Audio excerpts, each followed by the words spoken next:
The neon glow of the city blurred past the rain-streaked windows as Mark slumped into the back seat of the rideshare, exhaustion weighing his limbs like lead.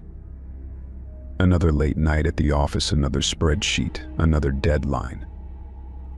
He barely registered the hum of the engine or the soft jazz playing at a whisper through the speakers. All he wanted was to collapse into bed. "Destination confirmed," the driver said, his voice flat and hollow, like a recording played through old speakers. Mark glanced up, meeting the man's gaze in the rearview mirror. The pale, unblinking eyes locked onto his, sending an involuntary shiver down his spine. The driver didn't blink, didn't smile, just stared. Thanks, Mark muttered, shifting uncomfortably in his seat. He fumbled with his phone, pretending to scroll through emails just to avoid that unsettling gaze. The car lurched forward, gliding too smoothly through the rain-slicked streets. The air inside was frigid unnaturally, so as if the heater had been left off for hours. Mark exhaled, watching his breath mist in front of him. "You mind turning up the heat?" he asked, rubbing his hands together. No response. The driver's grip on the wheel didn't waver, his posture rigid. Mark frowned. "Hey man, you good?" Still nothing. Just those eyes, flicking back to the mirror every few seconds, watching. The silence stretched, thick and suffocating. The jazz music faded into static, then cut out entirely, leaving only the rhythmic thump of the windshield wipers. Mark's pulse quickened. Something was wrong. He leaned forward, peering at the driver's seat. The man's hands were bone white, fingers curled too tightly around the wheel. His reflection in the mirror was too still, too perfect, like a mannequin propped up in the front seat. Mark's throat tightened. "Pull over." The driver didn't react. I said, "Pull over." The car sped up instead, slicing through a red light without slowing. The city lights outside blurred into streaks of color, the buildings warping, stretching, and then, just as suddenly as it had begun, the car jerked to a stop. Mark nearly slammed into the seat in front of him. He gasped, heart hammering, and looked up. They were outside his apartment. The driver turned his head just slightly, and for the first time, his lips twitched into something that wasn't quite a smile. "Have a good night," he murmured. Mark didn't wait. He bolted from the car, not looking back as the tires screeched away into the night. Inside his apartment, he locked the door, hands shaking. That wasn't just a bad ride. That was something else. Morning light bled through the blinds, painting stripes of gold across Mark's rumpled bedsheets. He groaned, rolling onto his back, the events of last night crashing back into his skull like a freight train. The driver, the silence, those eyes. He sat up too fast, wincing at the throb behind his temples. Just a nightmare, that's all it had to be. A stress-induced hallucination after too many late nights and stale coffee. His phone buzzed on the nightstand. With stiff fingers, he swiped it open, thumb hovering over the rideshare app.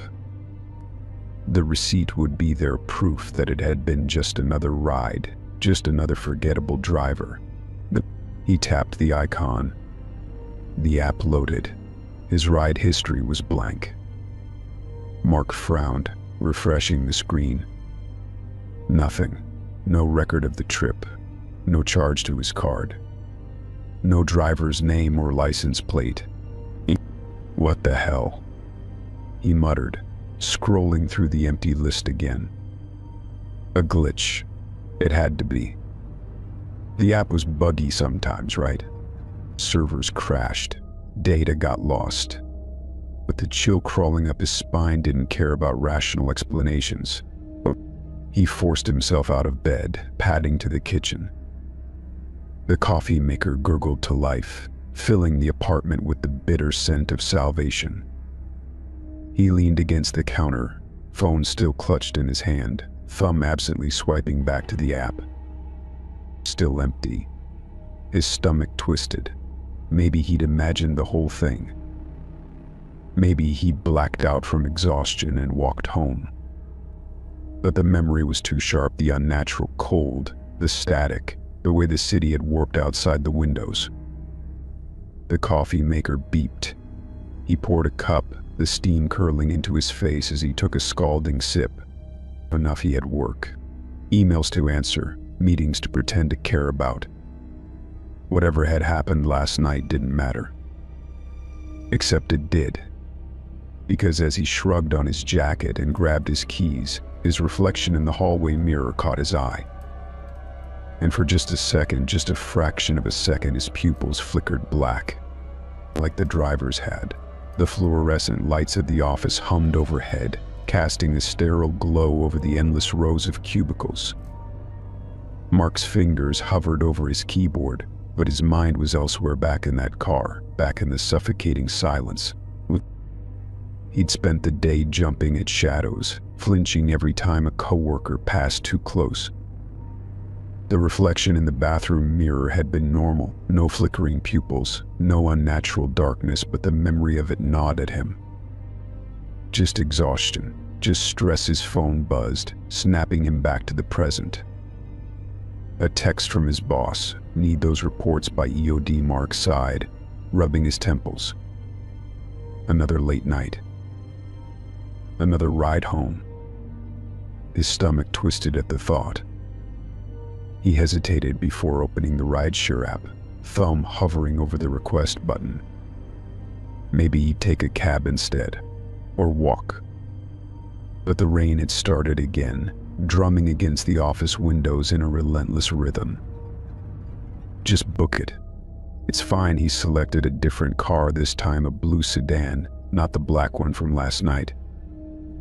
The app pinged almost instantly. Driver confirmed. 2 minutes away. Relief washed over him. Different car. Different driver. He packed up his things, shrugging on his coat as he stepped into the elevator. The lobby was empty, the receptionist long gone. Rain streaked the glass doors, distorting the city lights beyond. A car pulled up to the curb. Mark's breath caught. Black, not blue. The same car, the same driver. The window rolled down and those pale, unblinking eyes met his through the glass. Going home? The driver asked, voice as hollow as before. Mark's pulse roared in his ears. He should run. He should call another car. But his limbs felt heavy, rooted to the spot. The rain pattered against his shoulders, soaking into his coat. I ordered a blue sedan, he managed. The driver didn't blink. This one's faster. A beat of silence. The city sounds, the honking.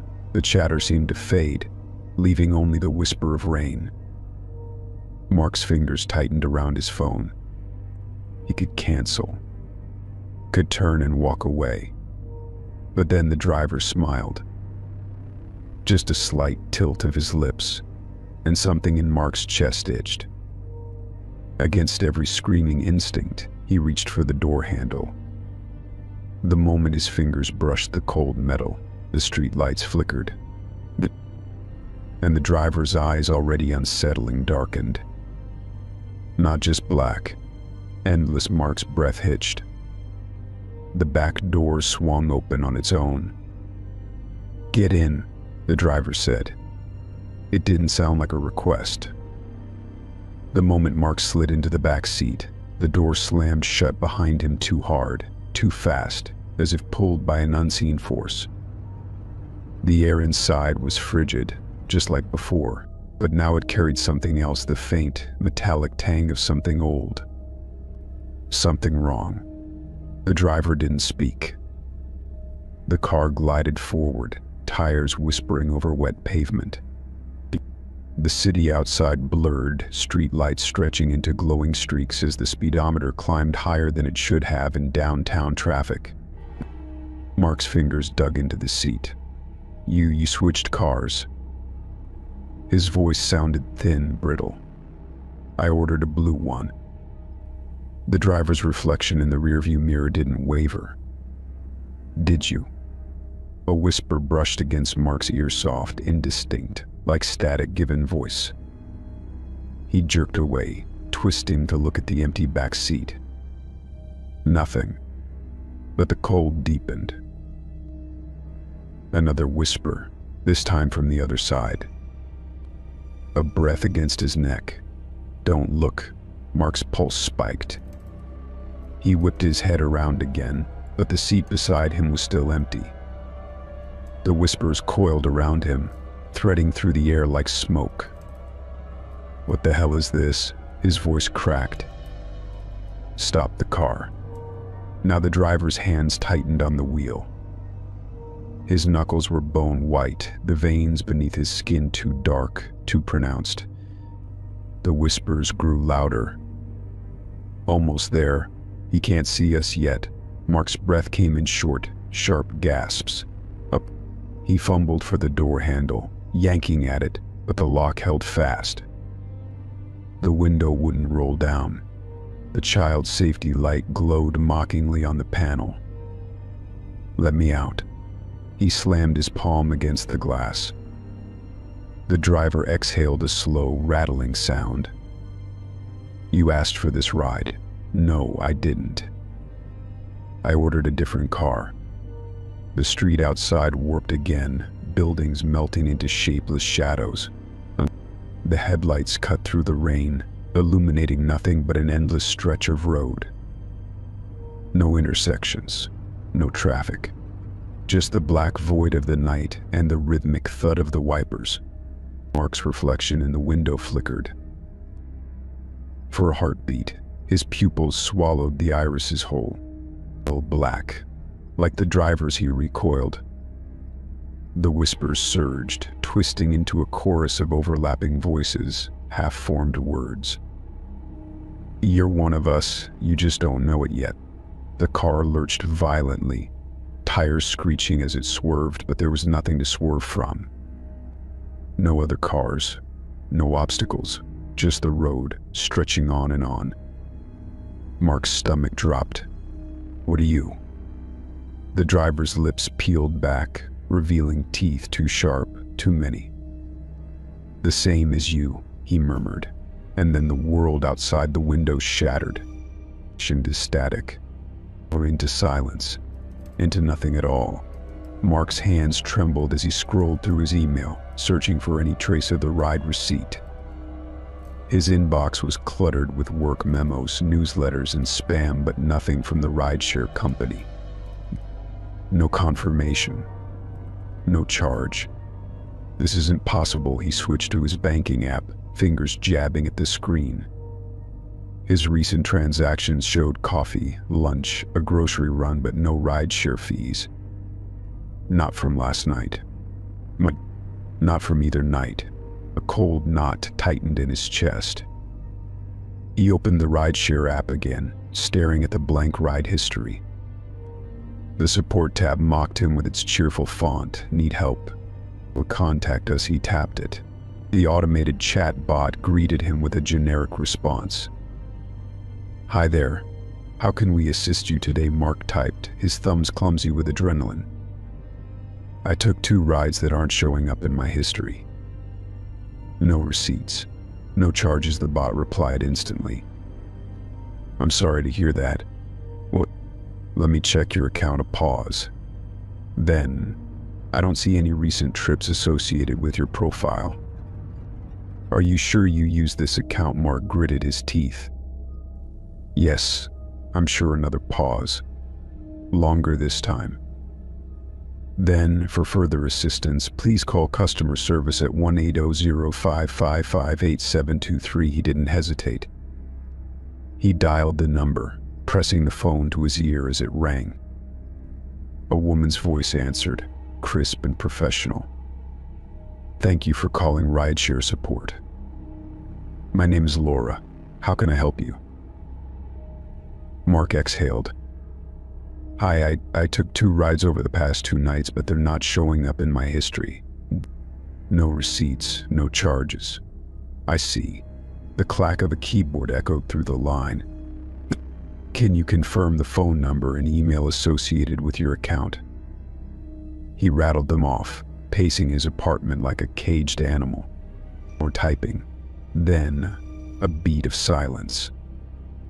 Sir, I'm not seeing any rides under your account in the last month. Mark's grip on the phone tightened. That's impossible. I was in the car. Could it have been under a different account? A work profile, perhaps? No, I only have one. His voice rose. Look, the driver, he was wrong. The car was wrong. Something's not. Laura cut in, her tone shifting, suddenly wary. Sir, if you could describe the vehicle, I can escalate this to our safety team. Mark swallowed. Black sedan, no license plate. At least I didn't see one. The driver pale, too pale, and his eyes, he trailed off. Silence. Then, carefully, did you get his name? No, it wasn't in the app. Or typing. A sharp inhale. Sir, we don't have any active drivers matching that description in your area. Mark's blood ran cold. What? Our system flags all drivers with verified IDs and vehicle registrations. If you didn't receive a receipt, and we have no record of the trip, she hesitated. It's possible the driver wasn't affiliated with us. The words hung in the air, heavy and damning. Mark's throat went dry. So who the hell was he? A pause. Then, quieter, sir. For your safety, I'd recommend reporting this to the police. The line went staticky for a second, just a split second, but long enough for Mark to catch something beneath it. A whisper. Familiar. You already know. Mark jerked the phone away from his ear, heart hammering. Laura's voice returned, clear again. Sir, are you still there? He forced himself to speak. Yeah, I'm here. Would you like me to connect you with local authorities? His reflection in the darkened TV screen across the room flickered. His pupils dilated black, swallowing green before snapping back to normal. No, not normal. Never normal again, no, he muttered. I'll handle it. He hung up before she could respond. The apartment was too quiet, too still. Mark stared at his phone, at the blank ride history, at the missing receipt that shouldn't be missing. The whispers curled at the edges of his hearing again. You don't need proof. You already know what you are. He threw the phone onto the couch like it had burned him. It wasn't a glitch. It wasn't a mistake. And the worst part, somewhere deep down, in a place he didn't want to acknowledge, he knew the office building loomed behind Mark, its glass facade reflecting the bruised purple of twilight. He stood at the curb, fingers clenched around his briefcase, the weight of the past 2 nights pressing down on his shoulders. He hadn't booked a ride. Not tonight. Not ever again. And yet the black sedan idled at the curb, exhaust curling into the chilly evening air. Mark's breath hitched. The car hadn't pulled up. It had simply appeared, silent as a shadow, its headlights off despite the dimming light. The driver sat motionless behind the wheel, those pale hands resting at 10 and 2, his gaze fixed straight ahead. Waiting. Mark's pulse thundered in his ears. He should turn around. Should walk back inside, call security, something. But his feet stayed rooted to the pavement, as if the asphalt had softened beneath him, holding him in place. The driver's head turned slow, deliberate, until those hollow eyes locked onto Mark's through the window. No smile this time, no greeting, just silence. The back door clicked open. Mark's stomach twisted. He hadn't touched his phone, hadn't even thought about a ride. "He's not waiting for you to call," a voice whispered in the back of his mind. "He's waiting for you to remember." The thought slithered through him, cold and unfamiliar. Not his own. The driver's lips parted. "Get in," not a request, a command. Mark's fingers twitched at his sides. The city sounds around him, the distant honking, the chatter of pedestrians seemed to fade, muffled as if underwater. The only thing sharp, real, was the open door of the sedan, or darkness inside, and the whispers. They were back. Louder now. "You're running out of time." He won't ask again. Mark took a step forward. Then another. His reflection in the car window flickered, his pupils swallowing the green of his irises, just for a second. The whispers surged, triumphant. The moment his shoe touched the interior mat, the car's interior light flickered and died. The door slammed shut behind him. The driver didn't wait for Mark to buckle up. The sedan peeled away from the curb, tires screeching, the city outside the windows warping into streaks of smeared light. Mark gripped the seat, his knuckles white. "Where are you taking me?" The driver didn't answer. The radio crackled to life, not jazz this time, not static, but a low, droning hum. A voice, distorted beyond recognition, murmured beneath it. Mark's head pounded. The hum resonated in his bones, in his teeth, like a tuning fork struck against his spine. The dashboard lights flickered. The speedometer needle trembled, then spun wildly, impossibly past numbers no car could reach. The buildings outside melted away, replaced by a tunnel of writhing shadows, the road stretching into an abyss. Mark's breath came in ragged gasps. "Stop the car." The driver's grip on the wheel tightened. His fingers elongated, the nails darkening, curling like claws. "You don't mean that," he said, but his voice wasn't just his anymore. It layered over itself, a chorus of whispers, of screams, all speaking in unison. Mark's reflection in the window was wrong. His face blurred at the edges, his features shifting, melting. The whispers crescendoed. "You belong with us. You always have."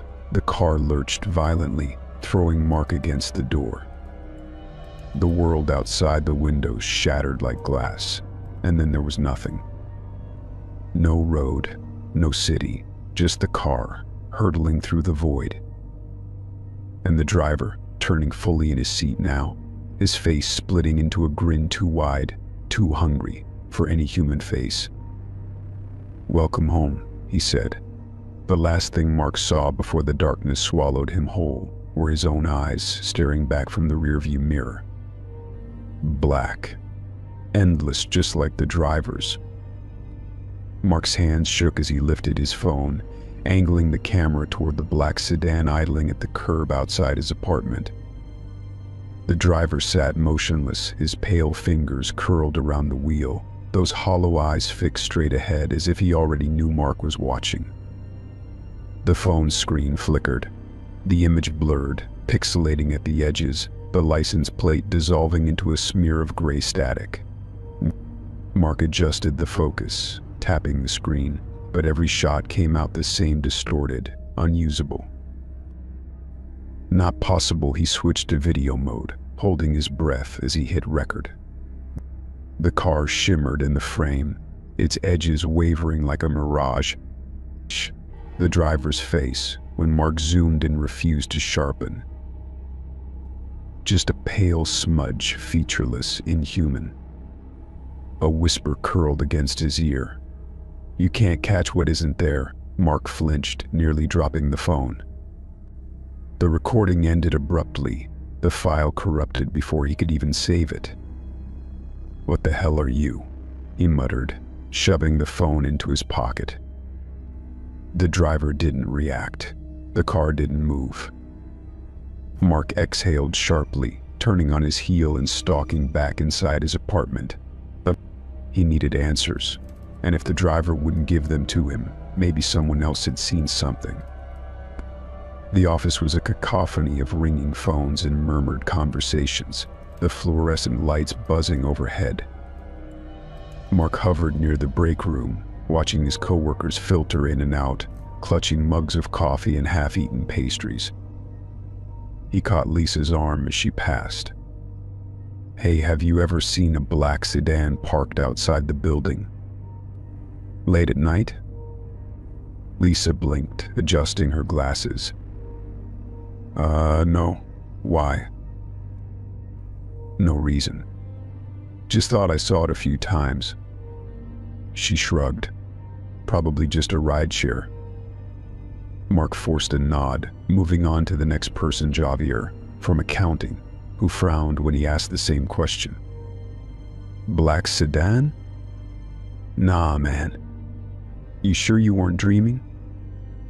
Each denial sent a fresh wave of unease through him.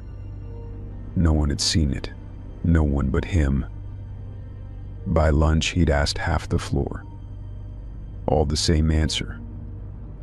"No. Yeah."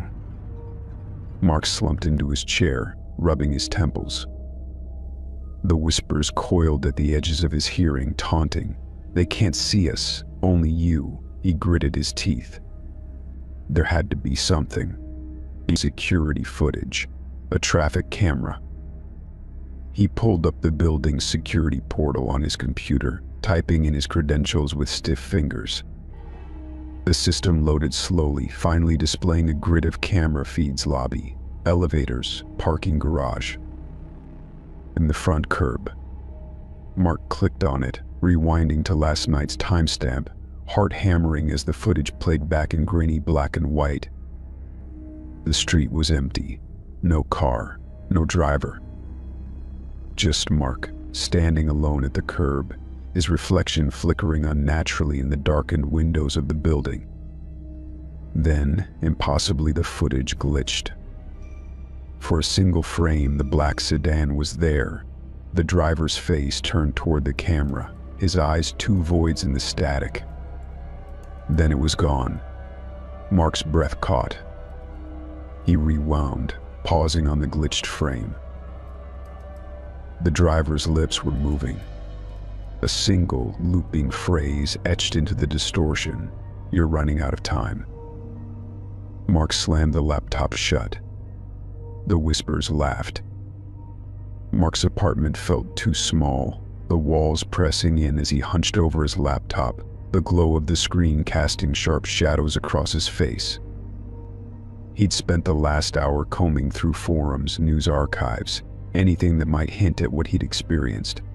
Little black sedan, pale driver. Missing receipts. The search results were a graveyard of dead ends until he stumbled onto an old Reddit thread buried deep in the R Urban Legends subreddit. The title made his stomach clench. "The Silent Watcher. Anyone else seen him?" Mark clicked the link, his pulse quickening as he scanned the post. 3 nights ago, I took a rideshare home from work. Black car, no plates. The driver didn't speak, just stared at me in the mirror the whole ride. Eyes like holes, no receipt, no record of the trip. When I tried to take a pic, my phone glitched. "Anyone know what this is?" The comments were a mix of skepticism and eerie corroboration. "Sounds like a scammer spoofing the app." "Nah, man. My cousin had the same thing happen in Chicago." Driver never blinked, said the car felt wrong. "There's an old hitchhiker legend in Europe, the silent passenger. But this is the opposite. Isn't it?" Mark's fingers hovered over the keyboard. He typed a reply before he could second guess himself. "It's not just you. Same car, same driver. He's been waiting for me every night. Says I belong with them." Anyone know what that means? He hit send. The page refreshed, but his comment was gone. Mark frowned. He typed it again. Same result. A private message notification popped up. User, null observer, don't post about him. Nanis. He sees it. Delete your history. They're watching. Mark's throat went dry. He typed back, who are they? The response came instantly. The ones who don't leave receipts. The ones you can't photograph. The ones who look human until they don't. A chill skittered down Mark's spine. Outside, a car engine rumbled low, familiar. He didn't have to look to know the black sedan was back. Null observer sent another message. He's not a driver. He's a ferryman. And you're almost out of time. The screen flickered. The message dissolved into static. Mark's reflection in the monitor darkened, his pupils swallowing his irises whole. Behind him, the front door creaked open, though he'd locked it. A whisper slithered through the room. Last chance. Get in the car. Mark didn't turn around. He already knew what he'd see. The air in Mark's apartment thickened, pressing against his skin like the weight of deep water. He didn't turn to face the open door. He didn't need to. The presence behind him was undeniable, a cold, creeping wrongness that slithered down his spine and settled in his bones. The whispers, always lingering at the edges of his hearing, sharpened into words. You can't stay here, not anymore. Mark's fingers curled into fists on his desk, his nails biting into his palms. The reflection in his darkened monitor showed only the outline of his hunched shoulders, and behind him, the doorway, empty but for the suggestion of movement. A shadow where none should be. The car outside idled, the engine's growl vibrating through the floor. I'm not getting in, Mark said, his voice steadier than he felt. The whispers paused, then laughter. Not from the doorway, from inside him. A sound that bubbled up from his own throat, low and guttural, though his lips didn't move. You don't have a choice. The room tilted. The walls seemed to breathe, expanding and contracting like a living thing. Mark's vision swam, the edges darkening, his reflection in the monitor stretching, twisting. His pupils flickered black. A hand clamped onto his shoulder. Mark jerked away, spinning in his chair to face the intruder, but there was no one there. The doorway yawned empty. The only sound was the hum of the sedan outside waiting. Or his phone buzzed on the desk. A notification lit up the screen. Rideshare update. Your driver has arrived. Mark hadn't booked a ride. He snatched up the phone, fingers trembling as he swiped open the app. The screen glitched, pixels scrambling before resolving into a single message, destination, home. The word pulsed, as if alive. A floorboard creaked behind him. Mark turned slowly. The driver stood in the doorway, not just pale, now translucent, his edges blurred, as if he were half-formed. His hollow eyes bored into Mark's, the void in them deeper than before. Hungrier. You're late, the driver said. His voice was wrong, layered, echoing, as if a dozen mouths spoke at once. Mark's pulse hammered in his throat. I'm not going anywhere with you. The driver's lips curled, revealing too many teeth. You already are. The whispers surged, crashing over Mark like a wave. They weren't just voices now, they were memories. Fragments of things he'd never lived. Dark roads. Endless rides. Faces in the rearview mirror that were his but not his. Mark staggered, gripping the desk for balance. What did you do to me? The driver stepped forward. The temperature plummeted, frost creeping across the floorboards. "Nothing," he murmured. "We only woke you up." The room dissolved. For a heartbeat, Mark saw the truth: the car, hurtling through a void, the road stretching into infinity. The back seat filled with shadows, whispering, reaching. And the driver, grinning, his face splitting like cracked porcelain. Then the vision snapped away, leaving Mark gasping on his knees in his apartment. The driver loomed over him. "Last ride," he said, extending a hand.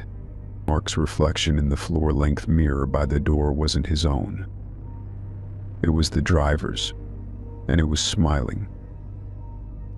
The whispers roared. "Come home." Mark reached for the offered hand. The moment their fingers touched, the world shattered and the car's door slammed shut behind him. The engine roared. The driver didn't ask for a destination this time. He already knew. Mark's apartment felt different after the fourth ride.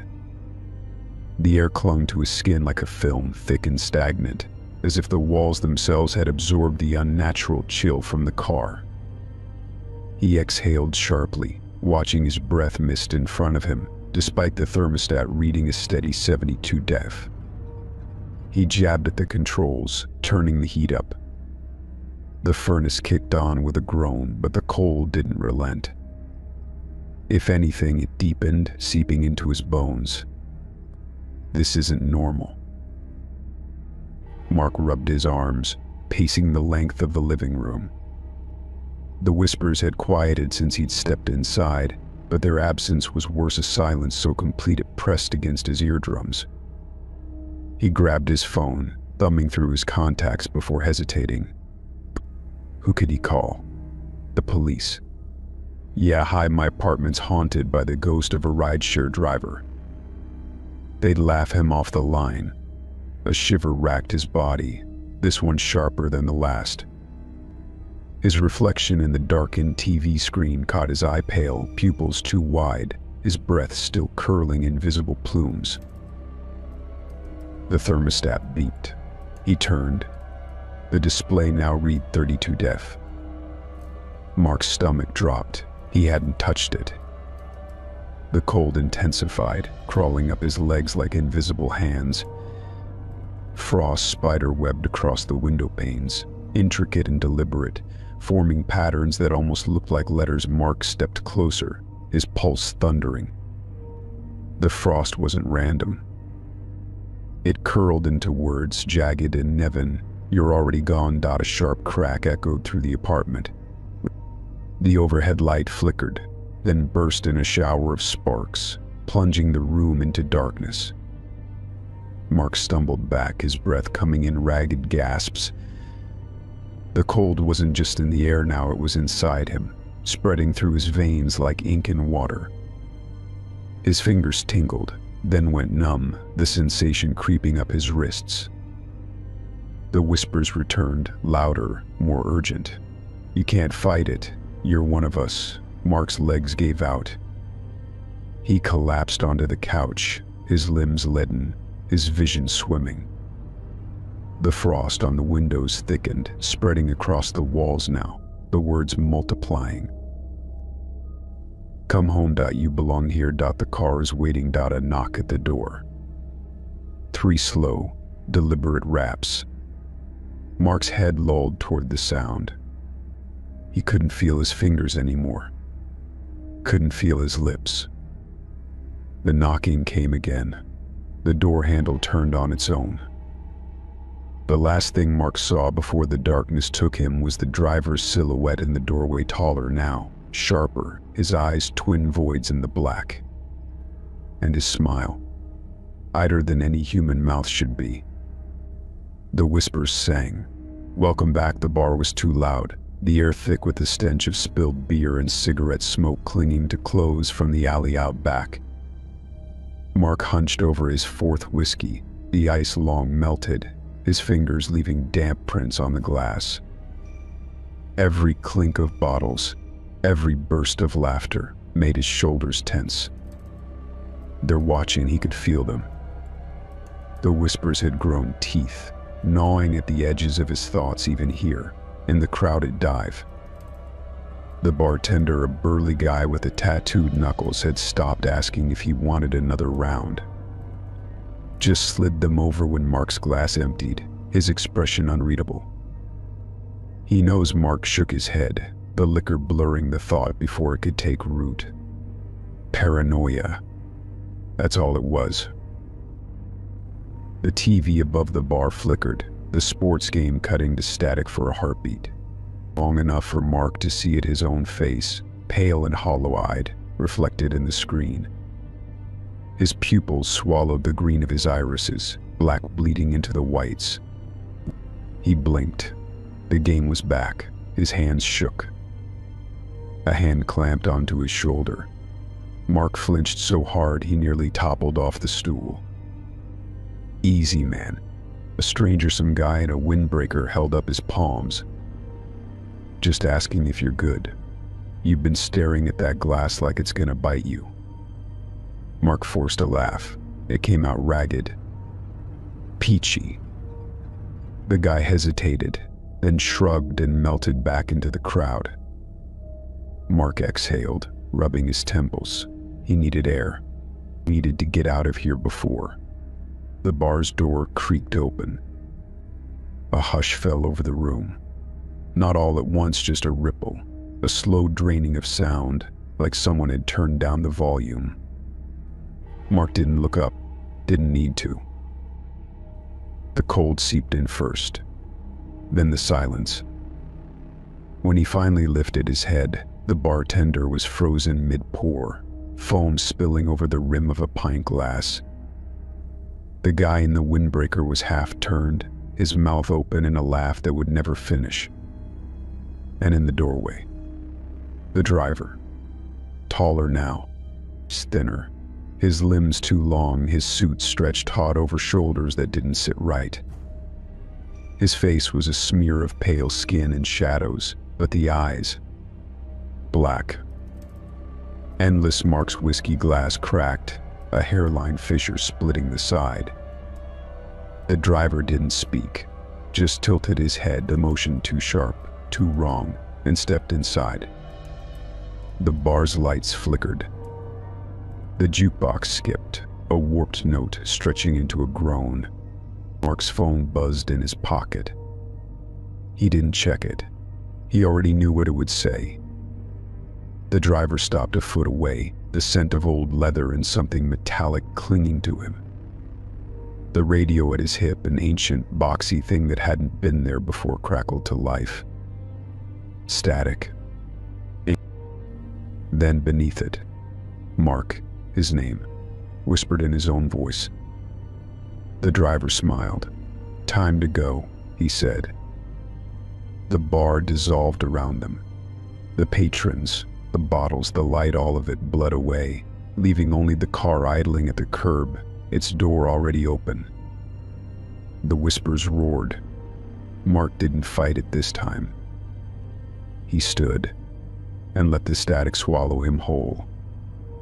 The moment Mark's foot crossed the threshold of the car, the world outside ceased to exist. The bar, the street, the city, all of it melted into a smeared blur of shadow and light, swallowed by the static humming through the car's speakers. The door clicked shut behind him, sealing him in with the cold and the whispers. The driver didn't speak.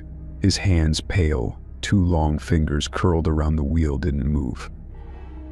The car didn't need steering. The road ahead was nothing but darkness, the headlights cutting through an abyss that stretched forever. Mark's breath fogged in the air. His reflection in the window flickered, his pupils dilating until his eyes were twin voids, black and depthless. "You're almost there." The whisper came from his own mouth, his lips moving without his permission. Mark clenched his jaw. "Where?" The driver exhaled a slow, rattling sound that wasn't quite a laugh. His head turned just slightly, enough for Mark to see the edge of his smile.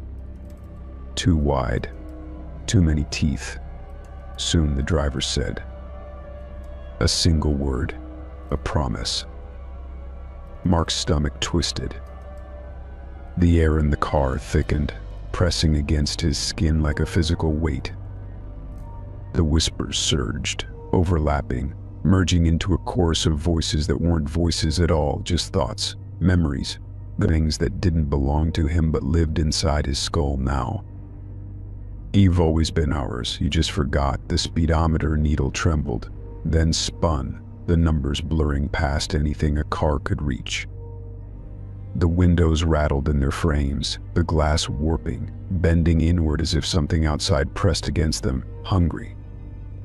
Mark's hands flew to the door handle.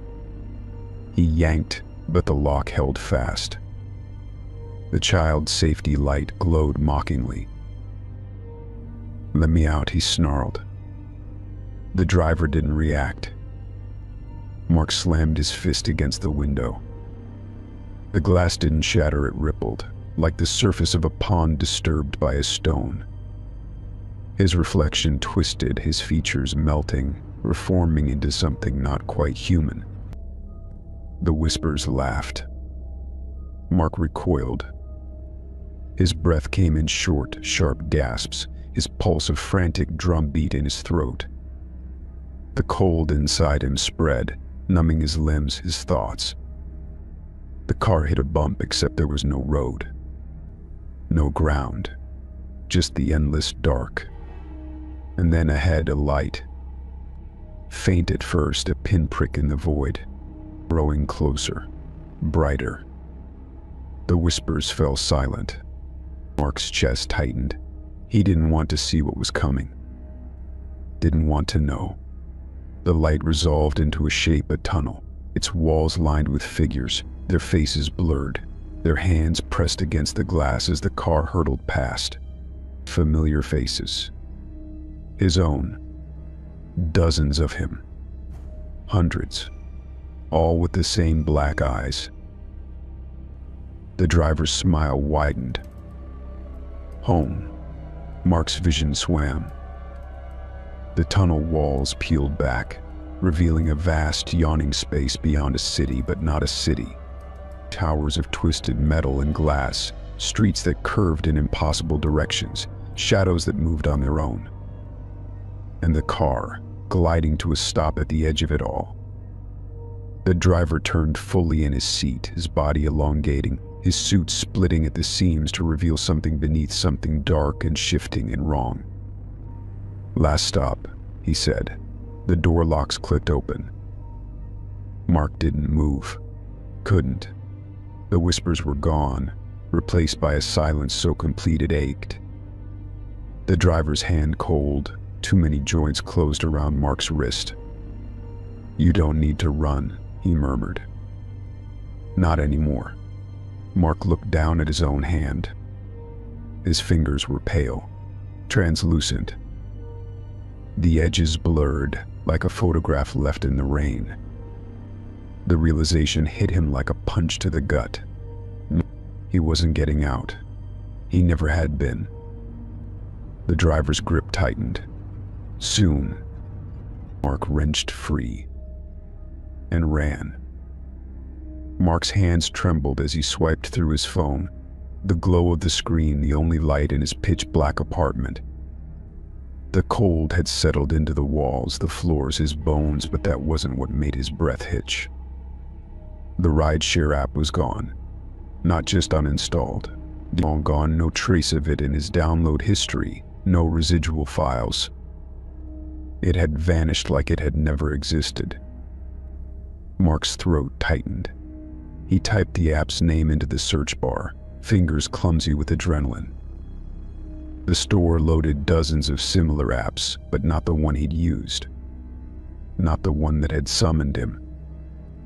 No, he jammed his thumb against the download button for the closest match. The install bar crawled across the screen, agonizingly slow. The moment it finished, he tapped the icon. The app crashed. Mark swore, reopening it. Again.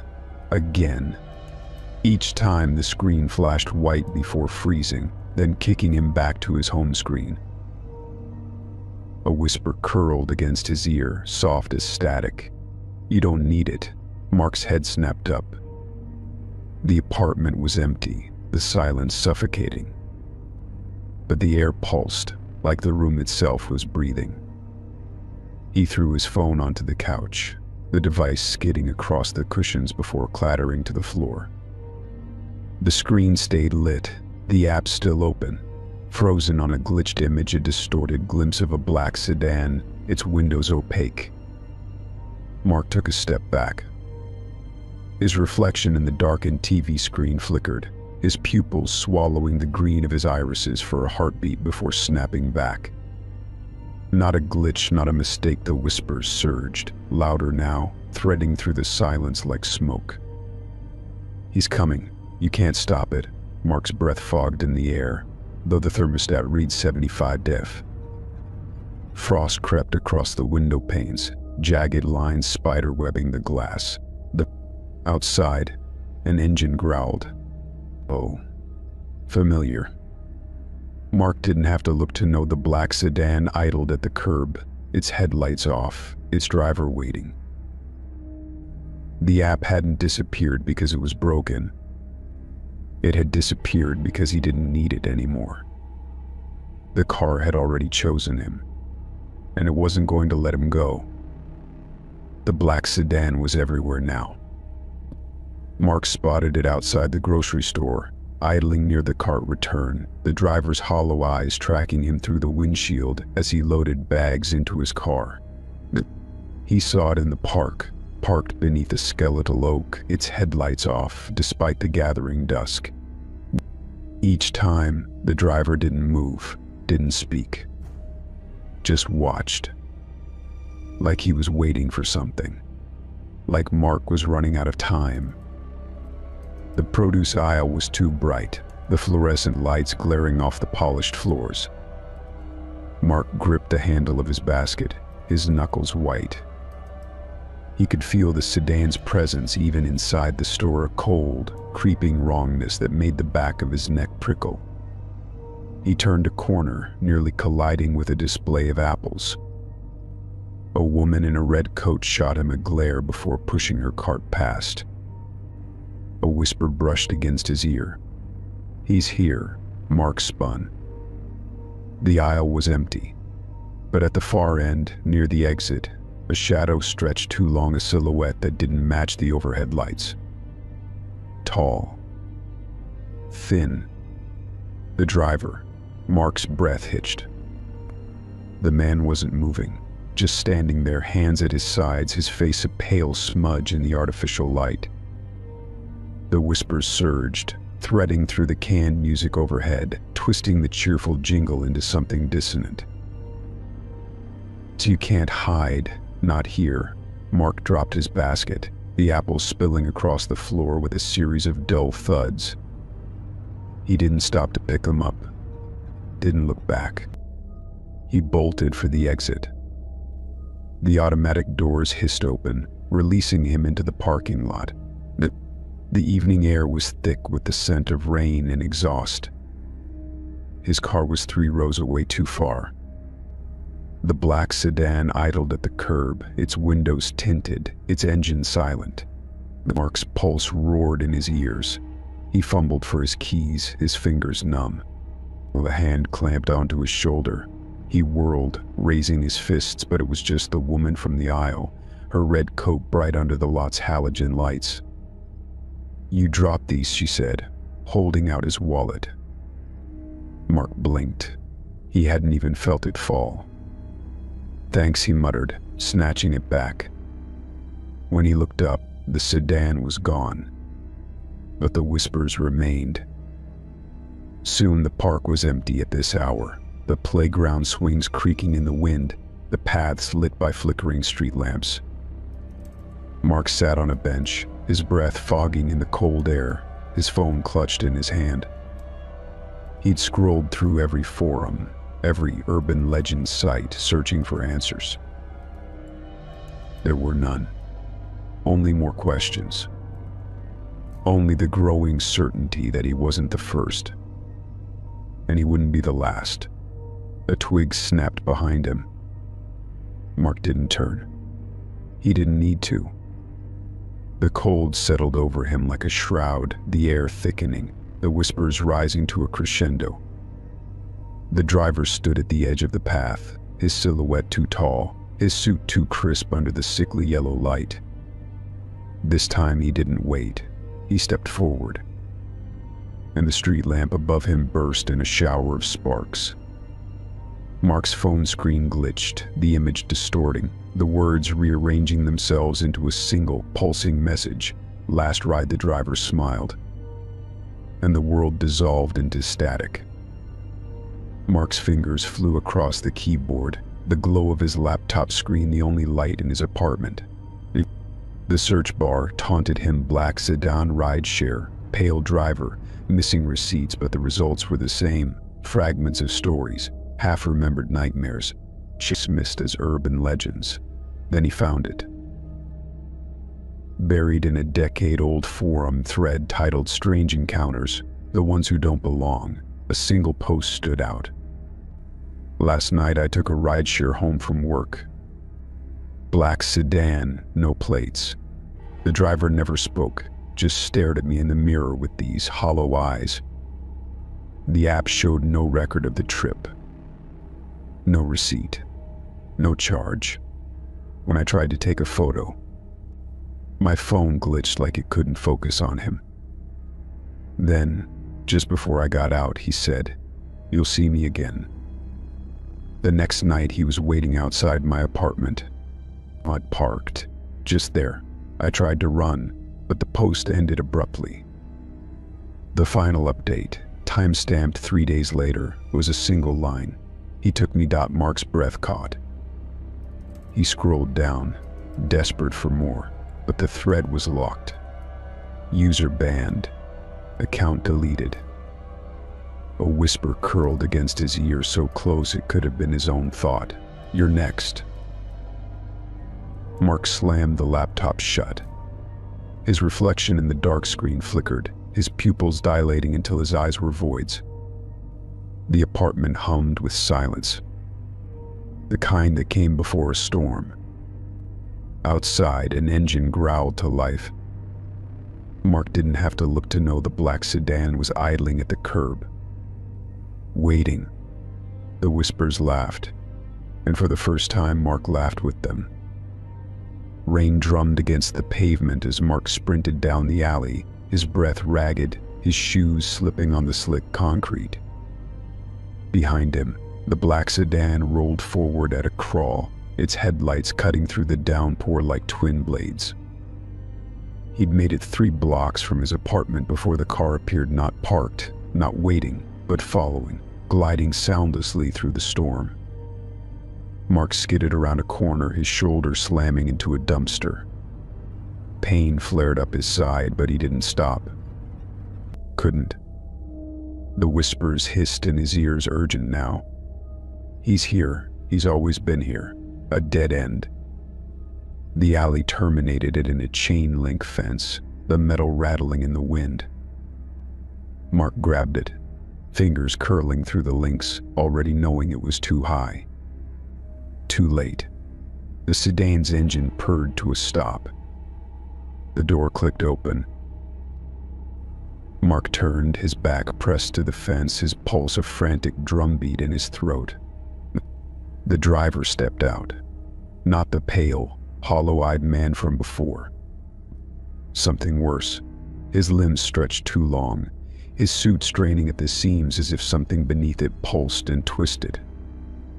His face was a blur, not a trick of the rain, but a void, features smeared like wet ink. Only the eyes remained sharp, black, endless. Mark's breath fogged in the air, the cold so deep it burned. The whispers swarmed, overlapping, merging into a single, deafening hum. The driver didn't speak, didn't need to. The car's back door swung open on its own. Inside, the seats were slick with frost, the windows glazed over, patterns forming in the ice, words looping over and over. "Come home." Mark's legs gave out. He slid down the fence, his knees hitting the pavement. The cold wasn't just around him now, it was in him, threading through his veins, his bones, his thoughts. The driver took a step forward, then another. The alley warped, the walls stretching, the rain freezing midair. Mark's reflection in a puddle flickered, his eyes black, his mouth stretched in a grin that wasn't his. The whispers sang, "No more running." The driver's hand cold, too many fingers closed around Mark's wrist. And the world went dark. The whispers were clear now. Not just murmurs in the static, not just fragments of voices, words, sharp and deliberate, repeating in a looping chant. 42 Willowbrook Lane, 42 Willowbrook Lane, Mark's address. The back seat of the sedan was no longer leather and frost. It was a cocoon of shadows, tendrils of darkness curling around his wrists, his ankles, threading through his hair like skeletal fingers. The cold had seeped into his lungs, his heartbeat slowing to match the rhythm of the whispers. The driver didn't turn, didn't speak. The car hurtled through the void, the road beneath them not asphalt but something older, something that pulsed like a living thing. Mark's lips moved without his permission. 42 Willowbrook Lane, his voice. Not his words. The dashboard lights flickered, the speedometer needle spinning past numbers that didn't exist. The radio crackled, a warped voice breaking through the static, almost home. The locks clicked. All of them. Mark's breath hitched. The doors hadn't just locked, they'd sealed, the handles retracting into the frames like they'd never existed. The child's safety light glowed a sickly green, the only illumination in the suffocating dark. The driver's reflection in the rearview mirror was wrong. His face stretched, his jaw unhinging like a serpent's, his teeth too many, too sharp. You remember now, Mark's vision swam. Flashes of memory not his, never his, flooded his mind. Endless rides, countless passengers, 100 versions of himself, all with the same hollow eyes, all whispering the same address. 42 Willowbrook Lane. The car lurched violently, throwing Mark against the door. The windows shattered but no glass fell. Just darkness, pouring in like water. The whispers surged, a chorus of voices screaming in unison. The sedan screeched to a halt. Silence. Mark's chest heaved, his fingers numb where they dug into the seat. The driver turned fully in his seat, his body contorting, his suit splitting at the seams to reveal the writhing void beneath. His mouth opened. No words came out. Just a sound, a low, droning hum that vibrated in Mark's teeth and his bones, like the earth itself groaning.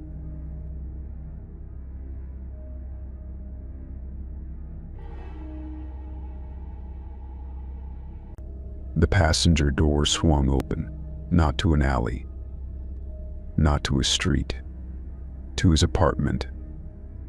42 Willowbrook Lane. The driver's hand cold, two long fingers gestured to the doorway. Welcome back. Mark's legs moved on their own. The moment his foot crossed the threshold, the world behind him dissolved, the car, the driver, the whispers, all of it swallowed by the dark. The door slammed shut, locked, from the outside. And inside the empty apartment, the whispers began again. 42 Willowbrook Lane. Mark's reflection in the hallway mirror smiled. Black eyes, endless teeth. The next ride would come soon, and he would be ready. Mark's breath came in ragged gasps as he stumbled back from the hallway mirror, his reflection grinning at him with black, depthless eyes. The whispers coiled around him, slithering through the air like serpents made of static. You belong here. You always have. His hands trembled. The apartment was freezing, frost creeping up the walls in jagged, unnatural patterns. The front door loomed behind him, locked from the outside, just like the car. But the window, the living room window. Mark lunged for it, fingers scrabbling at the latch. It was stiff, frozen shut, but he threw his weight against it, gritting his teeth as the metal groaned in protest. A whisper brushed against his ear, closer this time, almost intimate. "You can't leave." The latch gave way with a snap. Cold night air rushed in, carrying the scent of rain and distant traffic. Mark didn't hesitate. He shoved the window open, the glass rattling in its frame, and hauled himself onto the sill. Behind him, the apartment warped.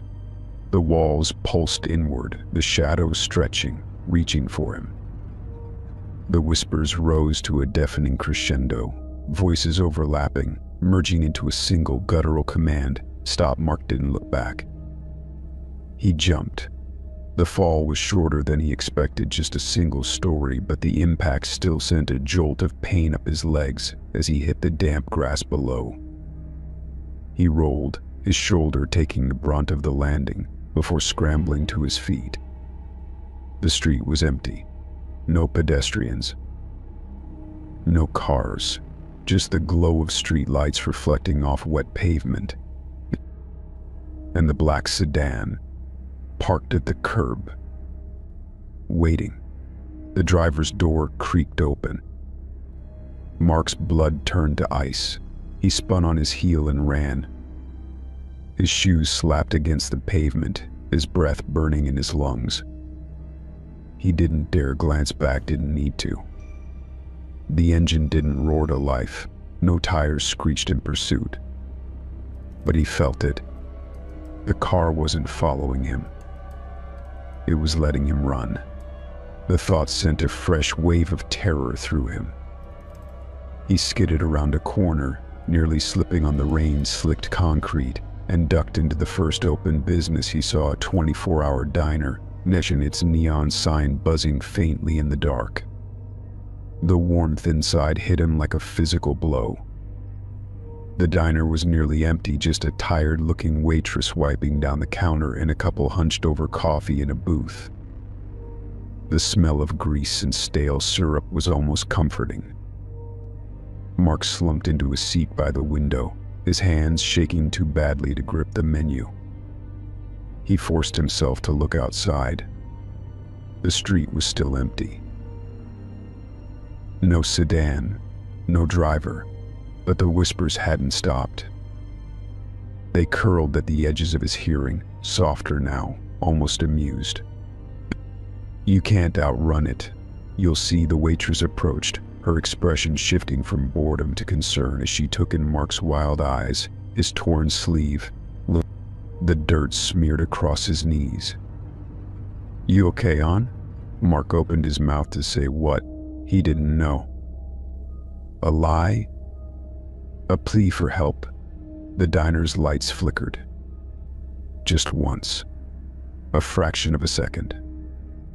But long enough for Mark to see it. Outside the window, reflected in the glass, the black sedan idled at the curb. And in the driver's seat, a silhouette too tall, too still. Watching, Mark's throat tightened. The lights steadied. The street outside was empty again. The waitress was still waiting for an answer, her brow furrowed. Mark swallowed hard. "I'm fine," he lied. "Just a long night." She nodded, unconvinced, but took his coffee order and left him alone with his thoughts. Mark stared at his reflection in the diner window. His pupils were normal again, green, human. For now. The car hadn't followed him, but it didn't need to. It would be back, and next time he wouldn't escape. Mark's dreams were never his own anymore. They were fragments of the void, of the endless road, of the whispers that now lived inside his skull. Tonight the dream was sharper, more real than the waking world had ever been. He stood in a vast, empty parking lot, the asphalt stretching in every direction until it melted into the horizon. No cars. No people. Just the hum of something distant, something alive, vibrating through the soles of his shoes. And the black sedan, parked in the center of the lot, its headlights off, its windows tinted to an impossible opacity. The driver's door was open, the interior a yawning mouth of shadow. Mark's feet moved without his permission. The asphalt was warm, almost pulsing, like the lot itself was breathing. With every step, the whispers grew louder, no longer in his ears, but in his bones, vibrating through his marrow. "You're almost ready, just one more ride." The driver wasn't in the car. He was in the rearview mirror. Mark froze. The reflection stared back at him, not from the glass, but from inside it, as if the mirror were a window to some other place. The driver's face was pressed against the surface, his features distorted, his hollow eyes wide, unblinking. His lips moved, but the words were swallowed by the hum of the lot. Then a hand, pale, two long fingers, sliding out from the mirror, grasping at the air. Mark stumbled back, his pulse a frantic drum in his throat. The parking lot warped, the asphalt rippling like water, the sky above twisting into a spiral of static. The driver's hand kept reaching. Closer. Mark turned to run and the ground vanished beneath him. He fell, not down. Through the world shattered into fragments of light and sound, whispers screaming in triumph as the darkness swallowed him whole. Mark woke with a gasp, his sheets tangled around his legs, his skin slick with sweat. His apartment was silent, empty, but the cold remained. And the whispers, always the whispers. He dragged himself out of bed, his legs unsteady, his reflection in the bathroom mirror making him flinch. His pupils were normal. For now.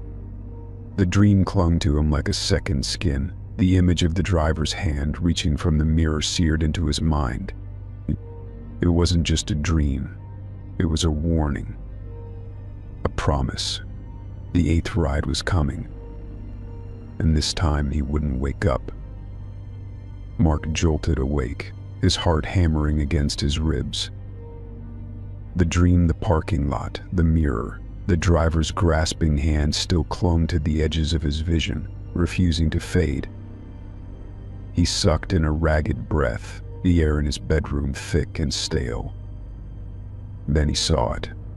Outside his window, parked beneath the flickering glow of a dying street lamp, was the black sedan. The driver wasn't inside. He was standing on the sidewalk, his pale face tilted up toward Mark's window, those hollow eyes fixed unblinkingly on him. Mark's breath caught. The man hadn't moved, hadn't knocked, just stood there, his hands limp at his sides, his suit too crisp, too perfect under the sickly yellow light. The street was empty, no passing cars, no late-night pedestrians, just the sedan and its silent driver, waiting. Mark's fingers curled into the sheets. The whispers coiled in his ears, softer now, almost reverent. "T, it's time." The driver's lips parted. No sound came out, but Mark heard the words anyway. "Come home." The street lamp above the sedan burst in a shower of sparks, plunging the sidewalk into darkness. When the afterimage cleared, the driver was gone. But the car remained, door open, engine running, waiting. Mark's reflection in the window flickered his pupils, swallowing the green of his irises, his mouth stretching into a grin that wasn't his. The whispers sang.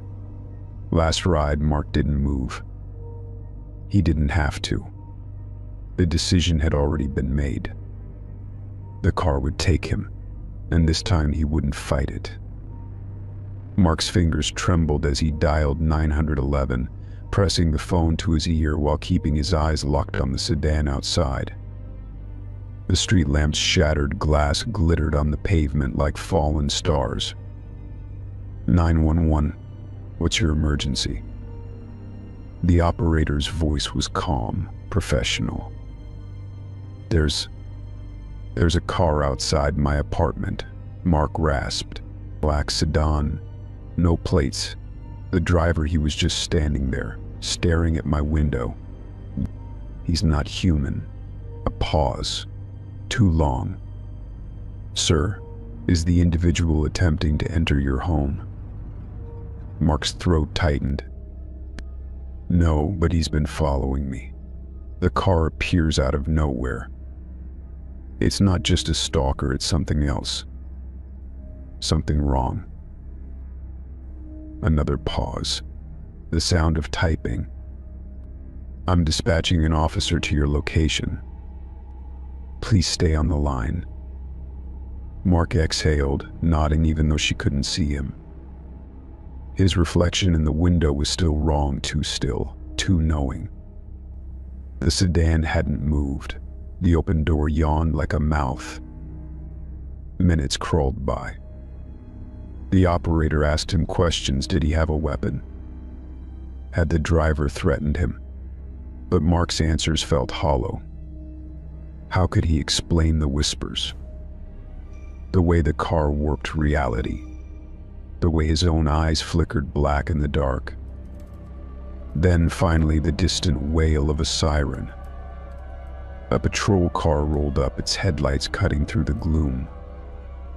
Mark sagged with relief, hanging up and rushing to the door.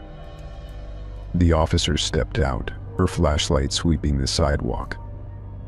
Sir, you the one who called? Yes, Mark pointed at the sedan. That car, the driver was just the words died in his throat. The sedan was gone.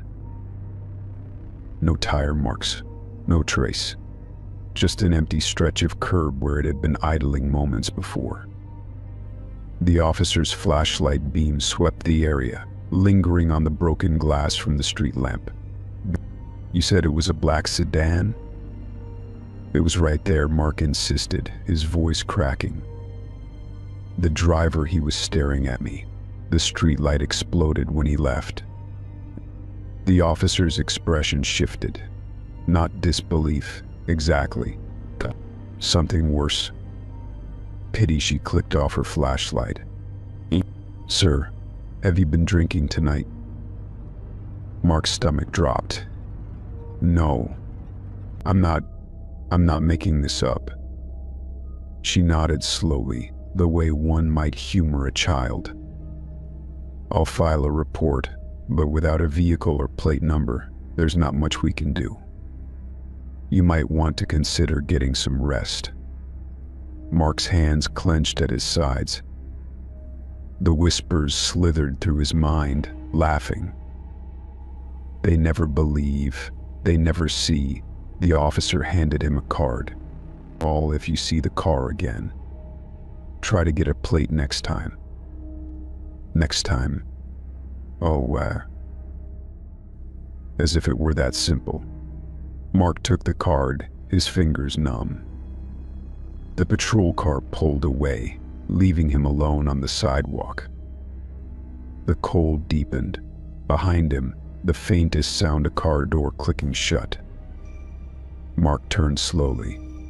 The sedan was back, parked in the exact same spot. The driver sat behind the wheel, his face a pale smudge in the dark. This time he didn't smile. He didn't need to. The whispers rose in unison, a chorus of voices. Mark now recognized his own among them. You're out of time."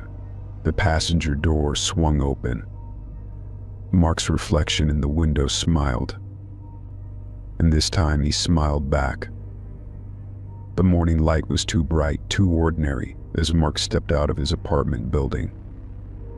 The sedan was already there, not lurking in shadows this time, but parked boldly at the curb in broad daylight. The driver sat motionless behind the wheel, his pale hands resting at 10 and 2, his hollow eyes fixed straight ahead. Passers-by strolled past without a second glance. A woman pushing a stroller, a jogger with earbuds in, a group of teenagers laughing. None of them reacted. None of them saw. Mark's pulse thudded in his throat. He took a hesitant step forward, his shoes scuffing against the pavement. The driver's head turned slow, deliberate, until those endless black eyes locked onto his. A whisper curled against Mark's ear, soft as static.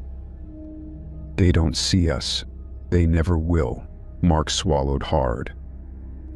He raised a hand, waving at the jogger as he passed. Hey, do you see that car?" The jogger slowed, pulling out an earbud. "What?" "The black sedan." Mark pointed. "Right there." The jogger followed his gesture, then frowned. "Dude, there's nothing there." Mark's stomach dropped. The sedan was right there, its chrome gleaming in the sunlight, the driver's silhouette unmistakable. The jogger shook his head and took off again, leaving Mark standing alone on the sidewalk. The whispers laughed. The driver's door creaked open.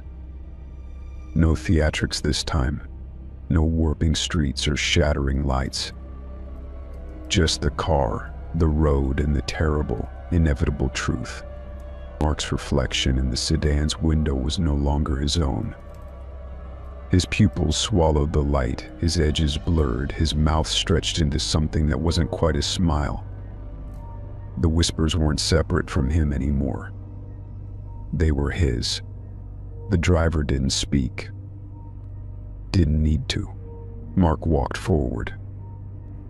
Got in, the door closed, and as the car pulled away, the world outside faded not into darkness but into nothingness, as if it had never been real at all. The last thing Mark saw before the static took him was his own face in the rearview mirror. Black-eyed, smiling, finally home. The knock came at midnight. 3 slow, deliberate raps against the door, each one sending a jolt through Mark's bones. He hadn't slept in days. The whispers had grown louder, more insistent, until they were all he could hear, all he could think. He didn't move from the couch. His fingers curled into the fabric of the cushions, his breath shallow. The knock came again, louder this time. Mark's reflection in the darkened TV screen flickered, his pupils dilated, his lips parting in a silent snarl. Not his reflection, not anymore. The knocking stopped. A long silence stretched, broken only by the hum of the refrigerator and the distant drip of the kitchen faucet. Then, a soft scratch at the base of the door. Mark stood, his legs unsteady. The hardwood floor was icy beneath his bare feet, the cold seeping up through his skin. He took a step forward. Another. The scratching stopped. Something slid beneath the door. A single sheet of paper, stark white against the dark wood. Mark crouched, his fingers trembling as he picked it up. The words were jagged, uneven, as if carved into the page by something with too many joints, too many claws. "You can't run forever, Dot." The handwriting wasn't human. Mark's breath fogged in the air. The whispers surged, drowning out all other sound, all other thought. Behind him, the window frosted over, the glass cracking with a sound like breaking bones. The street outside was empty. No sedan. No driver. But the message was clear. The next ride wouldn't be an offer. It would be a taking. Mark's reflection in the glass smiled. and this time he didn't fight it. Mark hadn't left his apartment in 3 days. The cold had seeped into the walls, the floors, the very air he breathed, clinging to him like a second skin. He sat hunched on his couch, wrapped in a blanket that did nothing to ward off the chill, his fingers numb around a cup of coffee long gone cold. The black sedan hadn't moved from its spot outside his window, just sat there, engine off, driver motionless behind the wheel, watching, always watching. Mark's reflection in the TV screen flickered, his pupils dilating for a fraction of a second before snapping back to normal. The whispers had grown louder, more coherent, threading through his thoughts until he couldn't tell where they ended and he began. "You can't stay here. You know where you belong." He squeezed his eyes shut, pressing the heels of his palms against his temples.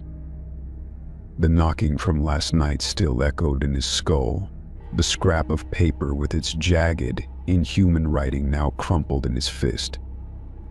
A sound cut through the silence, a sharp click. Mark's eyes flew open. The front door's deadbolt had turned on its own. His breath hitched. He hadn't touched it. Hadn't even gone near it since the knocking. The knob twisted slowly, the mechanism groaning. Mark shot to his feet, the blanket pooling at his feet. His pulse roared in his ears, drowning out the whispers for the first time in days. The door creaked open. Not all the way, just a sliver. Enough to see the hallway beyond empty, the overhead light flickering weakly. And the cold. God, the cold. It poured through the gap, tendrils of frost spiderwebbing across the floor, creeping toward Mark's bare feet. His breath fogged in front of him, the air so frigid it burned his lungs. The whispers surged, triumphant. "He's here." Mark took a step back, his heel hitting the edge of the coffee table. The sedan was still outside, he could see it through the window, the driver's silhouette unmoving. So a hand slid through the gap in the door. Pale, too long. Fingers tipped with nails that curled like claws. Mark's throat locked, the hand flexed, the bones beneath the skin shifting in ways that shouldn't be possible. Then it gripped the edge of the door and pushed. The hinges groaned. The whispers screamed. Mark turned and ran. He didn't think, didn't plan. Just bolted for the bedroom, slamming the door behind him and throwing his weight against it as if that could stop what was coming. His chest heaved, his fingers scrambling for the lock, a sound from the other side. Or not footsteps, not breathing, but the slow, deliberate creak of the front door swinging fully open. And then, silence. Mark pressed his ear to the wood, straining to hear anything over the thunder of his own heart. Nothing. Nothing. Had it left? Had it given up? A whisper brushed against his ear, so close it could have been a breath. "You can't hide," Mark whirled. The bedroom was empty, but the window, frost spread across the glass, jagged lines forming words he didn't need to read to understand. The sedan's headlights flicked on, cutting through the gathering dusk. The driver's door opened, and Mark knew the 11th ride had begun. The whispers were constant now, overlapping voices of past victims. No, not victims, passengers all speaking at once. Their words slithered through Mark's mind, their cadences varying from frantic to resigned, but all echoing the same terrible truth: "You are one of us." Mark pressed his back against the bedroom door, his pulse hammering so hard his vision blurred. The frost on the window thickened, the words solidifying. "Last stop." A floorboard creaked in the living room. Then another, slow, deliberate. Something was moving through his apartment. Mark's breath came in shallow gasps, his fingers digging into the doorframe. The whispers swelled, drowning out all rational thought. He could feel them pressing against the other side of the door, their presence like a physical weight. The bedroom doorknob turned, just slightly. Mark recoiled, stumbling toward the window. His reflection in the glass was barely human anymore. His pupils swallowed the green of his irises, his mouth stretched too wide, but his edges blurred like a photograph left in the rain. The knob turned further. The whisper screamed. Mark didn't hesitate. He threw open the window, the frigid night air slamming into him like a wall. The fire escape was slick with frost, the metal groaning under his weight as he clambered onto it. Below, the black sedan idled, its passenger door already open. The driver stood beside it, his face tilted up toward Mark, those hollow eyes gleaming in the dark. Not waiting, expecting Mark's legs moved without his command. He descended the fire escape, each step sending a fresh jolt of terror through him. The whispers crescendoed, their voices merging into a single deafening chant. Come home. Come home. Come home. The alleyway was silent. No distant sirens, no barking dogs, just the hum of the sedan's engine and the crunch of frost beneath Mark's shoes as he stepped onto the pavement. The driver didn't speak, didn't need to. Mark's reflection in the car window grinned back at him, its teeth too sharp, its eyes endless voids. The whispers fell silent. For the first time, there was only one voice. His own. Get in. Mark reached for the door handle. The moment his fingers brushed the cold metal, the world dissolved into static. The last thing he saw was the driver's smile wide, triumphant, before the darkness swallowed him whole. And the 11th ride began in earnest. The train station was a blur of noise and motion, announcements crackling over the speakers, travelers dragging suitcases, the scent of burnt coffee and diesel fumes thick in the air.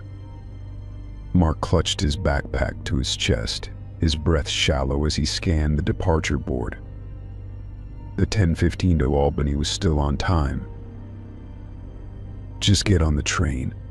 Just get out of the city. He'd packed in a frenzy, thrown clothes, cash, his passport into a bag, and bolted before dawn. No note, no calls, just the desperate, clawing certainty that if he didn't leave now, he'd never leave at all. The whispers had quieted since last night. Not gone, never gone, but muted, as if waiting. Mark's reflection in the station's glass doors flickered, his pupils dilated, black swallowing green for a heartbeat before snapping back. He flinched, turning away. Not real. Not yet. He joined the line for the platform, shoulders hunched, eyes darting. No black sedans, no pale drivers, just ordinary people, tired and impatient, shuffling forward as the line inched toward the turnstiles. A child's laughter echoed from somewhere behind him, high, bright, utterly out of place in the grim tension of his thoughts. Mark risked a glance back, and froze. At the far end of the station, past the rows of plastic chairs and vending machines, a figure stood motionless beneath a flickering light. Tall, pale. The driver. Mark's stomach dropped. The man wasn't looking at him, not directly. His head was tilted up, his hollow eyes fixed on the departure board above Mark's head, as if tracking the 10:15 status. The whispers surged, a single, hissing thread beneath the station's noise. You can't run. Mark turned back to the line, his fingers tightening around the strap of his backpack. The turnstile was 10 people ahead. He could make it. He could. A hand clamped onto his shoulder. Mark whirled hard in his throat and came face to face with a harried-looking woman holding a crying toddler. "Sorry," she muttered, shifting the child to her other hip. "You dropped this." She held out a crumpled train ticket. Mark exhaled, his pulse roaring in his ears. He hadn't dropped anything. The ticket had been secure in his pocket. But he took it anyway, muttering thanks as the woman hurried ahead. When he looked back, the driver was gone. The line moved. 5 people to the turnstile now. Then 4. 3. Mark's breath came faster. The station lights flickered just once, but long enough for him to see it. The driver, standing beside the turnstile now, his hands folded neatly in front of him. Waiting. Mark's steps faltered. The man in front of him, a businessman in a wrinkled suit, glanced back, frowning. "You good?" Mark opened his mouth. No sound came out. The businessman shrugged and stepped through the turnstile. Now it was Mark's turn. The driver didn't move. Didn't speak. Just watched as Mark fumbled for his ticket, his fingers numb. The scanner beeped. Green light. Mark stepped forward and the driver smiled. A small, knowing thing. The whispers screamed. Mark's vision tunneled.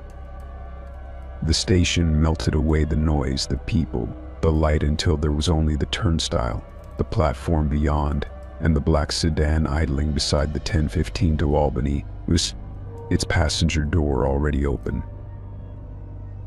The driver's voice was soft, almost gentle. "Last ride." The train whistle blew a long, mournful sound as Mark's reflection in the sedan's window grinned back at him.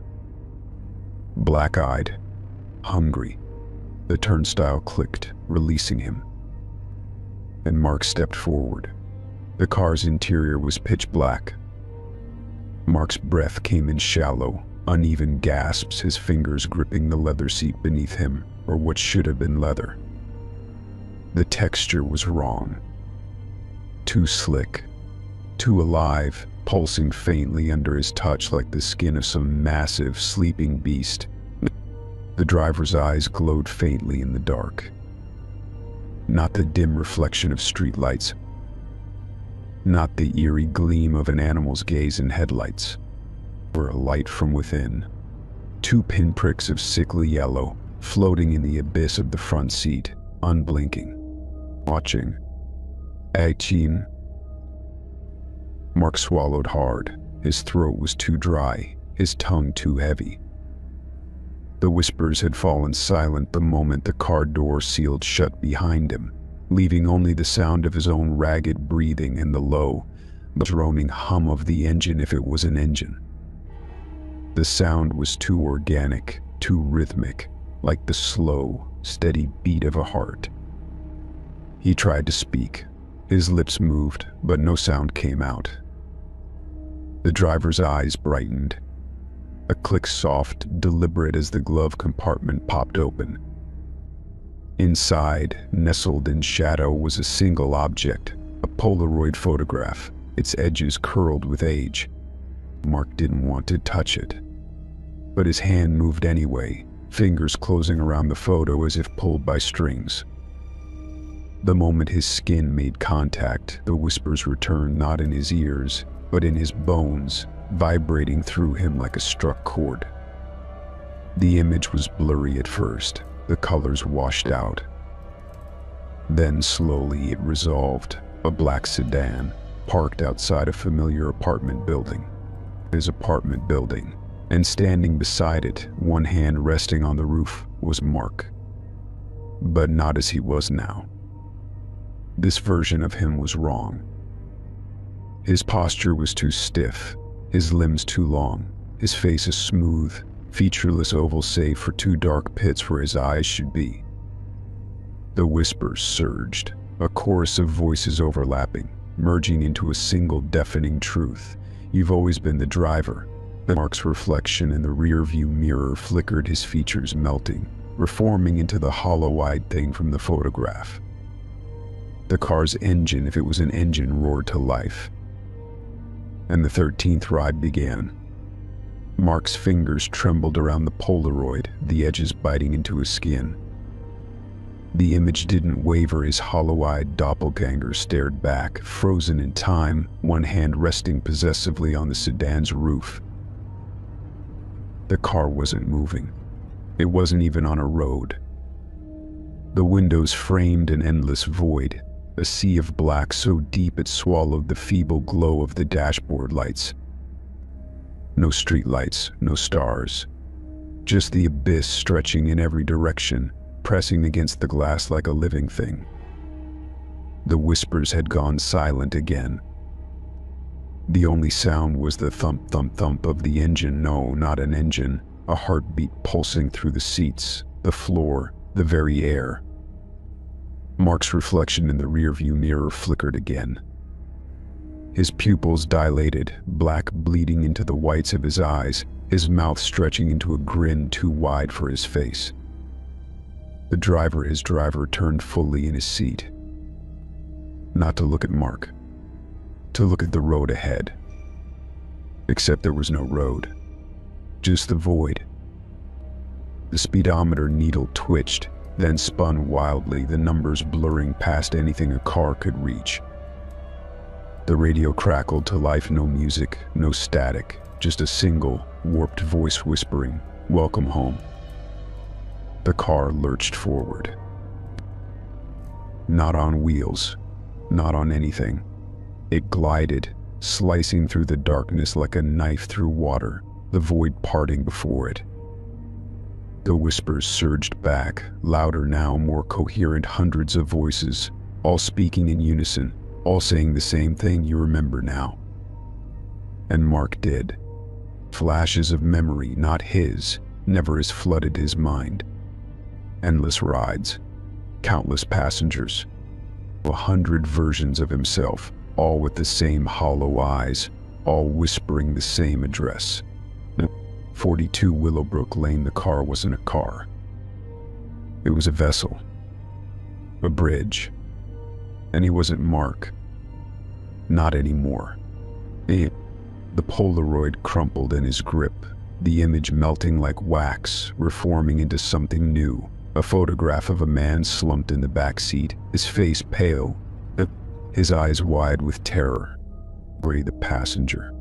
The next Mark. The whispers sang. His driver reached back, his fingers too long, too cold, and pressed a single, clawed digit against Mark's forehead. Time to wake up. The world dissolved. The last thing Mark saw before the darkness took him was his own face in the rearview mirror. Black-eyed, smiling. Finally home. The world reassembled itself in fragments, first the hum of the engine, then the cold press of leather against Mark's skin, and finally the scent of old metal and something faintly sweet, like rotting fruit. He blinked, his vision swimming. The car's interior was the same as before, but the air had changed. Thicker, heavier. The whispers were silent now, replaced by a quiet so absolute it rang in his ears. And then the driver turned. Not a glance in the rearview mirror. Not a tilt of the head. Fully for the first time, Mark saw his face without the distortion of glass or shadow. Pale skin stretched too tight over sharp bones, lips thin and bloodless, and his mouth had opened, wider than any human jaw should allow, wide enough to split his face in two. Mark's breath caught. The inside of the driver's mouth was wrong, too many teeth, rows upon rows of them, jagged and yellowed, receding into a darkness that had no end. No tongue, no throat, just teeth, and beyond them, something moved. A flicker of shadow, a suggestion of shape, writhing deep inside the driver's gaping maw. The whispers returned, not as voices but as pressure, building inside Mark's skull like a scream he couldn't release. The driver didn't speak, didn't need to. The message was clear in the way his black eyes gleamed, in the way his fingers too long, too many joints curled around the steering wheel. The speedometer needle spun wildly.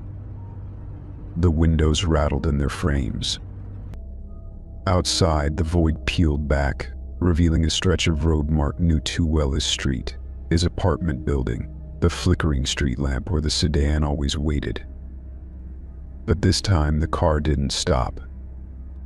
It accelerated. The buildings blurred. The street lamp burst in a shower of sparks, and the driver's mouth stretched wider, wide enough to swallow the world.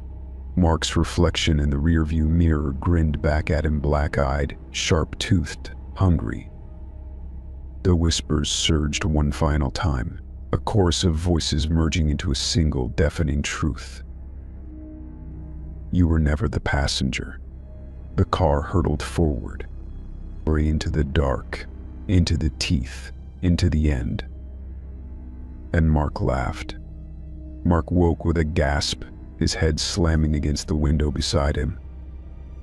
His vision swam blurry at first, then sharpening into focus. He was in a car. Not just any car.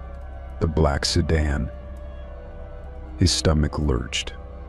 The dashboard lights cast a sickly green glow over the interior, the leather seats cold under his fingers. The engine hummed, too quiet, too steady, like the purr of a predator lying in wait. How did I get here? He didn't remember getting in. Didn't remember anything after what? The memories slipped through his fingers like smoke.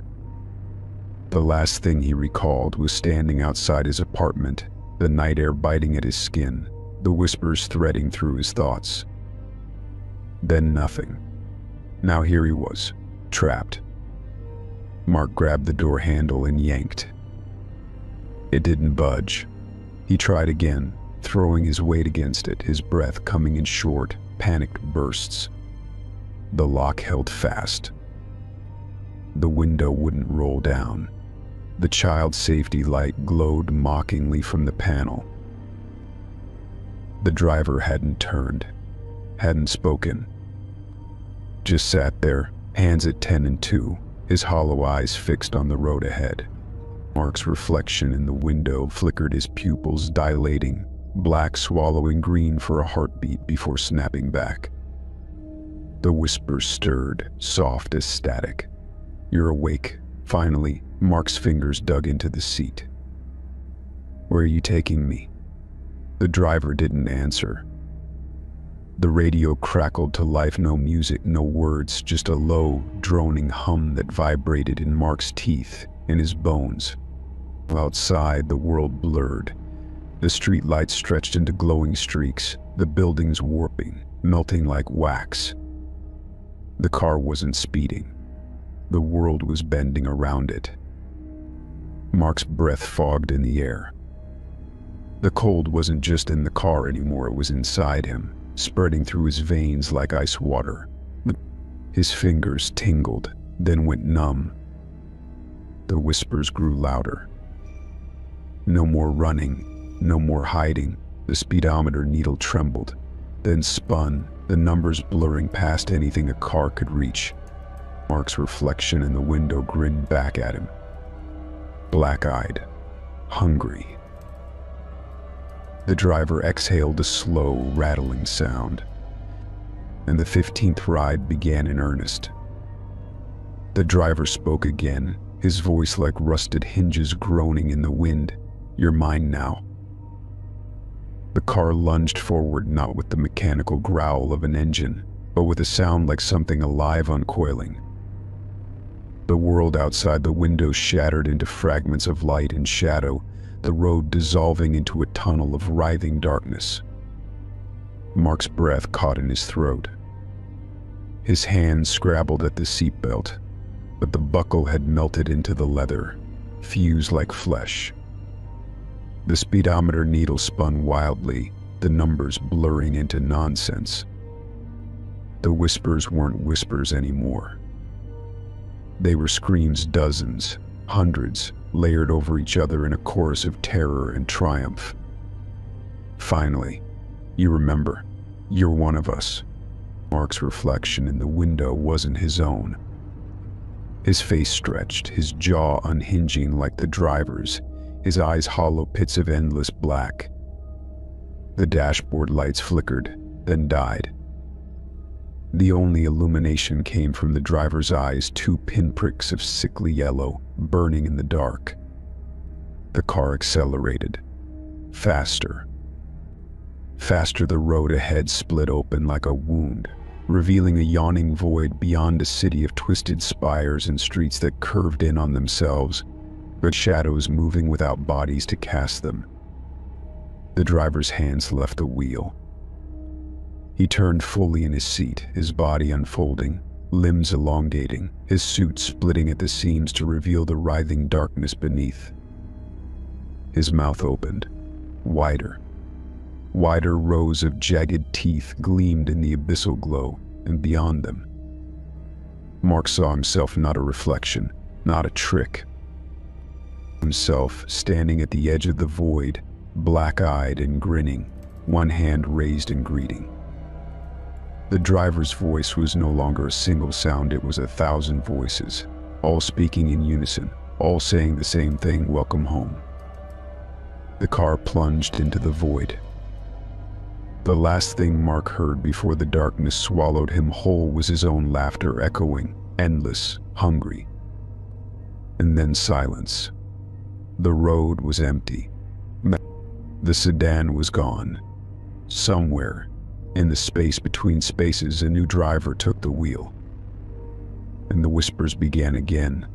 42 Willowbrook Lane, 42 Willowbrook Lane, the next ride was coming.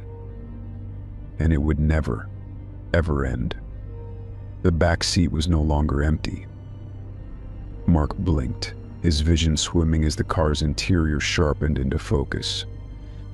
The cold was deeper now, settling into his bones like a second skin. His breath fogged the air in front of him, but the driver didn't seem to notice, didn't seem to care. Then he saw them, the others. Shadows at first, flickering at the edges of his vision. Then solid, real.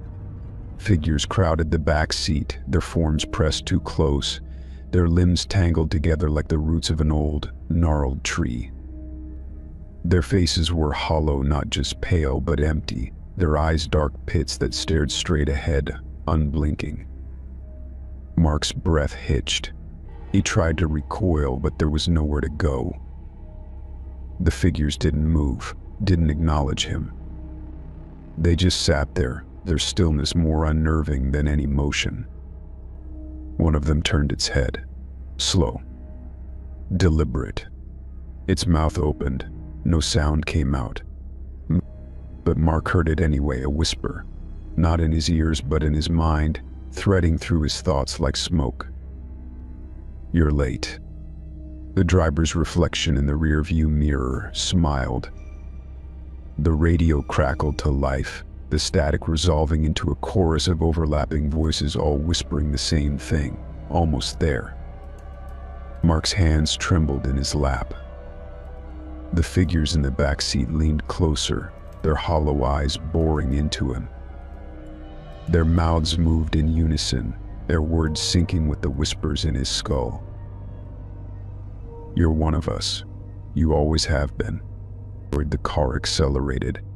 The world outside the windows dissolved into streaks of smeared light, the road stretching, twisting, folding in on itself. The figures in the back seat didn't react. They just watched, waited. Mark's reflection in the window wasn't his own anymore. It was theirs, hollow-eyed, smiling. The driver's voice cut through the static, soft and final. "Last stop." The car lurched forward and the figures reached for Mark, their fingers cold, their touch burning. The last thing he saw before the darkness took him was his own face among them. Black-eyed, endless. Finally home. The car stopped. Mark hadn't noticed it slowing. One moment, the world outside was a blur of smeared lights and warped shadows. The next, the sedan idled at the curb, its engine humming low and steady like a satisfied beast. The driver didn't speak, didn't turn, just sat there, his pale hands resting on the wheel, his hollow eyes fixed straight ahead. Mark's breath fogged in the frigid air. The figures in the back seat had vanished if they'd ever been there at all. The whispers, too, had fallen silent, leaving only the quiet thrum of the engine and the too loud pounding of his own heart. Then he saw it. The house. 42 Willowbrook Lane. His childhood home. Mark's stomach dropped. The two-story house loomed beyond the windshield, its paint peeling, its porch sagging under the weight of years. The windows were dark, the curtains drawn, but the front door stood slightly ajar, as if waiting for him. No, not this place. Not again. He hadn't been back in over a decade. Hadn't wanted to. The memories here were buried deep for a reason. The driver's fingers twitched against the wheel. A silent command. Get out. Mark's hand hovered over the door handle. His reflection in the window flickered, his pupils dilated, his mouth twisting into something that wasn't quite a smile. The whispers stirred, a single thread of sound beneath the silence. You remember. And he did. Flashes of childhood, his mother's voice, sharp with anger. His father's silence, heavy as a closed fist. The way the house had always felt wrong, like the walls themselves were holding their breath. The driver exhaled a slow, rattling sound. The passenger door clicked open. Mark didn't move. The driver's head turned just slightly enough for Mark to see the edge of his grin. Too wide. Too many teeth. Go on, he murmured. They're waiting. Mark's fingers curled into fists. Who? The driver didn't answer. Outside, the porch light flickered on. A shadow moved behind the curtains. Mark's breath hitched. The whispers surged, triumphant. Welcome home. Against every screaming instinct, Mark reached for the door and stepped out. The moment his foot touched the pavement, the car's engine roared to life behind him. He turned, but the sedan was already gone. No taillights, no sound of tires on asphalt. Just the empty street and the house behind him, its door creaking open wider. The whispers were louder now, not in his ears. Inside, Mark turned back to the house and walked forward. The porch steps groaned under his weight. The air smelled of old wood and something faintly metallic, like dried blood. The door swung open fully. The hallway beyond was dark. And at the end of it, a silhouette. Tall, pale, smiling, the whispers sang. Mark stepped inside. The door slammed shut behind him, and the 17th ride began. The moment the door clicked shut, the air inside the house turned to ice. Mark's breath curled in white plumes, his fingers numb where they gripped the doorframe. The hallway stretched before him, swallowed by shadows so thick they seemed to pulse. The silhouette at the end, tall, pale, smiling, had vanished. But the whispers remained. They slithered through the air, threading between the peeling wallpaper and the warped floorboards, soft as static but deafening in the silence. "It's your home. You never left." Mark took a step forward. The floor groaned beneath him, the sound too loud, too alive. The house was frozen in time. Dust motes hung suspended in the stale air. A coffee cup sat half full on the side table, its contents long since congealed. A child's drawing crude stick figures under a crayon sun was still pinned to the wall, the paper yellowed with age. Or his drawing. His childhood. The whispers surged, a chorus of voices overlapping, merging into a single guttural truth. You remember, and he did. Flashes of memory, his mother's scream from the kitchen, the sound of shattering glass, his father's silence as he walked upstairs, his hands stained red. The way the house had breathed that night, the walls creaking like ribs around a failing heart. Mark's reflection in the hallway mirror flickered, his pupils dilated, black swallowing green, his mouth stretching into something that wasn't quite a smile. The whispers laughed. A floorboard creaked upstairs. Mark's head snapped up. The staircase loomed at the end of the hall, the steps sagging, the banister splintered with age. Something moved in the darkness above. A shadow. No, a hand. Pale. Too long. Fingers curled over the top step like a spider testing its web. Mark's pulse roared in his ears. The whispers crescendoed, screaming now, a cacophony of voices that weren't voices at all but memories, things he'd buried, things he'd never wanted to see again. The hand flexed, then another joined it. And another. Dozens of them, sliding into view, gripping the stairway, the walls, the ceiling.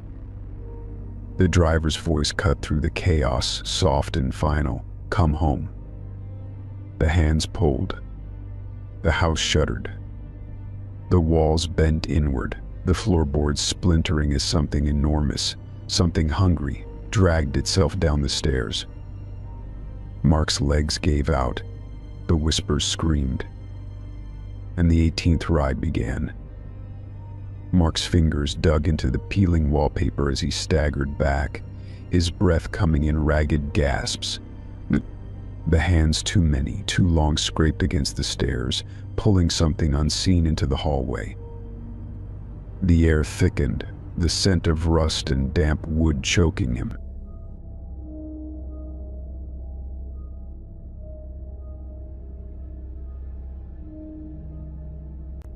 A whisper brushed against his ear, closer than the others, almost intimate. You were always here. The house groaned. The walls pulsed like living flesh, the ceiling sagging under an impossible weight. Shadows pooled in the corners, writhing, forming shapes that almost looked human. Almost. Mark's reflection in the hallway mirror was gone. In its place, a child stared back, himself at 8 years old, his eyes wide with terror, his hands pressed against the glass. Help me, the reflection mouthed. Then a sound from upstairs. A thud. Then another. Something heavy being dragged. The whispers surged, a chorus of voices screaming in unison. Look. Mark's head snapped up. At the top of the stairs, a figure stood silhouetted against the dim light, tall, hunched, its limbs too thin, its fingers brushing the ceiling. Not the driver. Something worse. The figure took a step forward, its joints popping with each movement. The wood beneath it blackened, curling like paper in a flame. Mark's throat locked. He knew that silhouette. Knew the way it moved, the way it breathed. Or his father, but not as he'd been in life. This version was wrong. Its face was a smudge of shadow, its mouth a jagged gash stretching ear to ear. And its eyes, black, endless, just like the driver's. The whispers coiled around Mark, slithering up his legs, his torso, his neck, until he could barely breathe. You remember now, you saw what he did.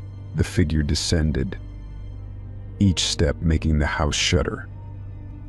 The temperature plummeted, frost spreading across the walls in jagged, claw-like patterns. Mark's legs refused to move. His reflection in the mirror flickered, his child self's face twisting in horror as the figure drew closer. Then, A sound from the kitchen. A click. The flicker of a lighter. Mark's head turned. His mother stood in the doorway, her face gaunt, her eyes hollow. A cigarette dangled from her lips, the ember glowing in the dark. She smiled. Too wide, too many teeth. "Welcome home, baby," she murmured. The whisper screamed. The figure on the stairs lunged, and the world dissolved into static. The last thing Mark saw before the darkness took him was his own face in the mirror, black-eyed, grinning, finally remembering. The car waited outside. The driver stood beside it, door open. And the 18th ride began in earnest. The car was no longer a car. Mark blinked, his vision swimming as the interior shifted around him, the leather seats softening into something slick and membranous, the dashboard lights elongating into glowing veins beneath the surface. The air smelled of wet earth and something metallic, like blood pooling in old soil. The driver turned, not just his head.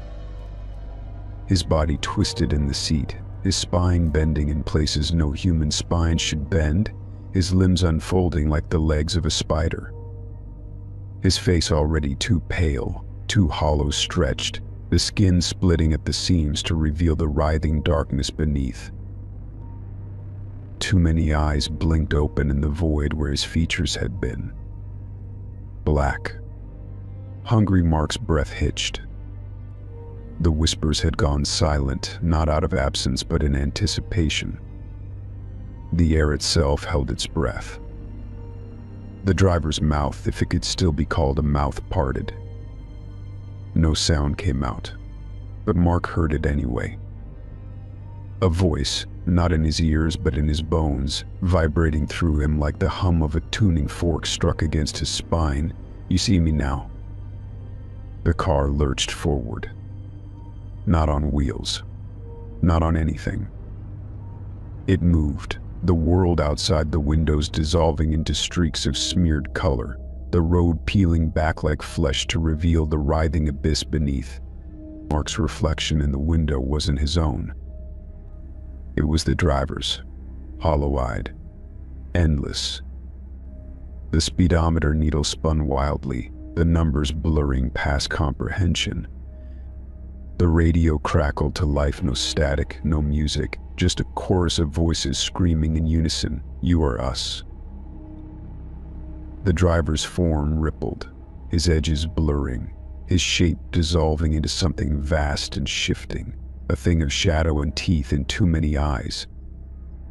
Mark's hands claws now curled into the seat beneath him. The cold wasn't cold anymore. It was home. The car hurtled forward, the abyss opening wide to swallow it whole. And the 19th ride began, not as passenger, not as victim, but as something more. The whispers sang. Mark laughed, and the road stretched on forever. Mark's hands shot out, fingers curling into fists as he lunged at the driver. His knuckles connected with the pale, hollow face and passed straight through like smoke.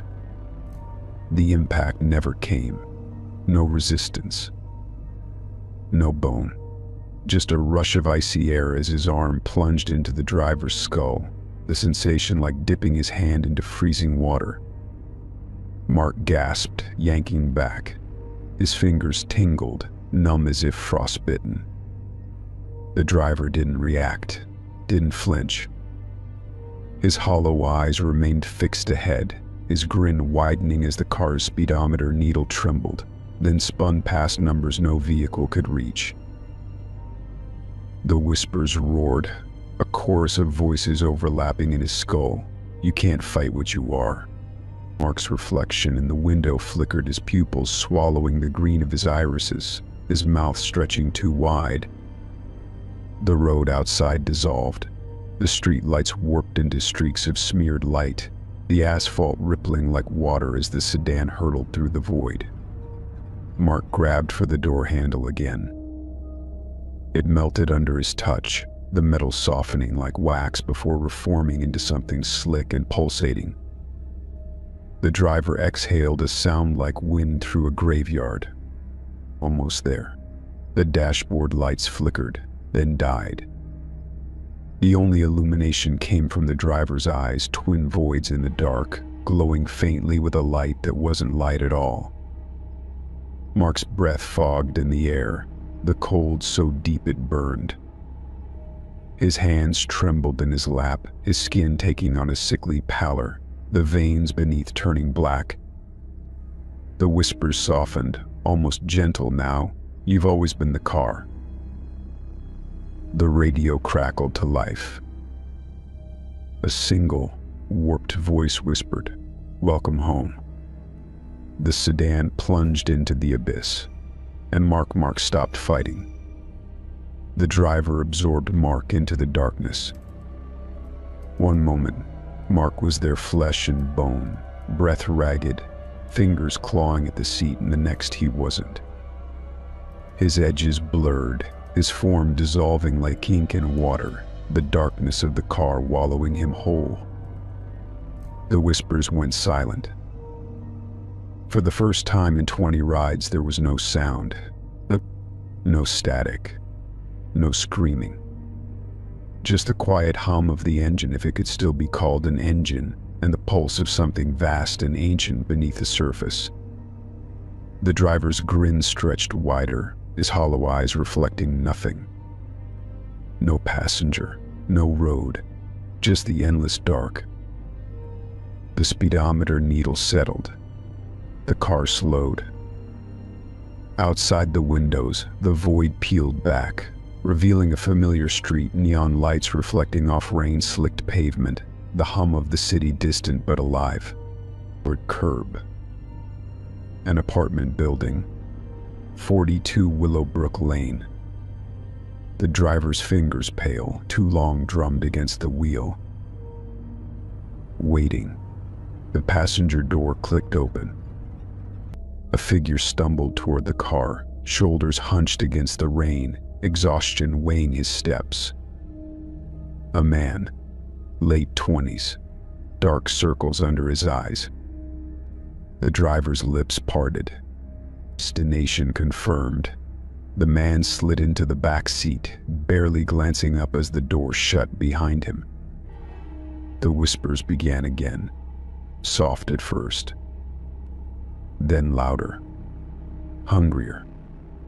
The driver met the man's gaze in the rearview mirror. Pale, unblinking eyes locked onto his.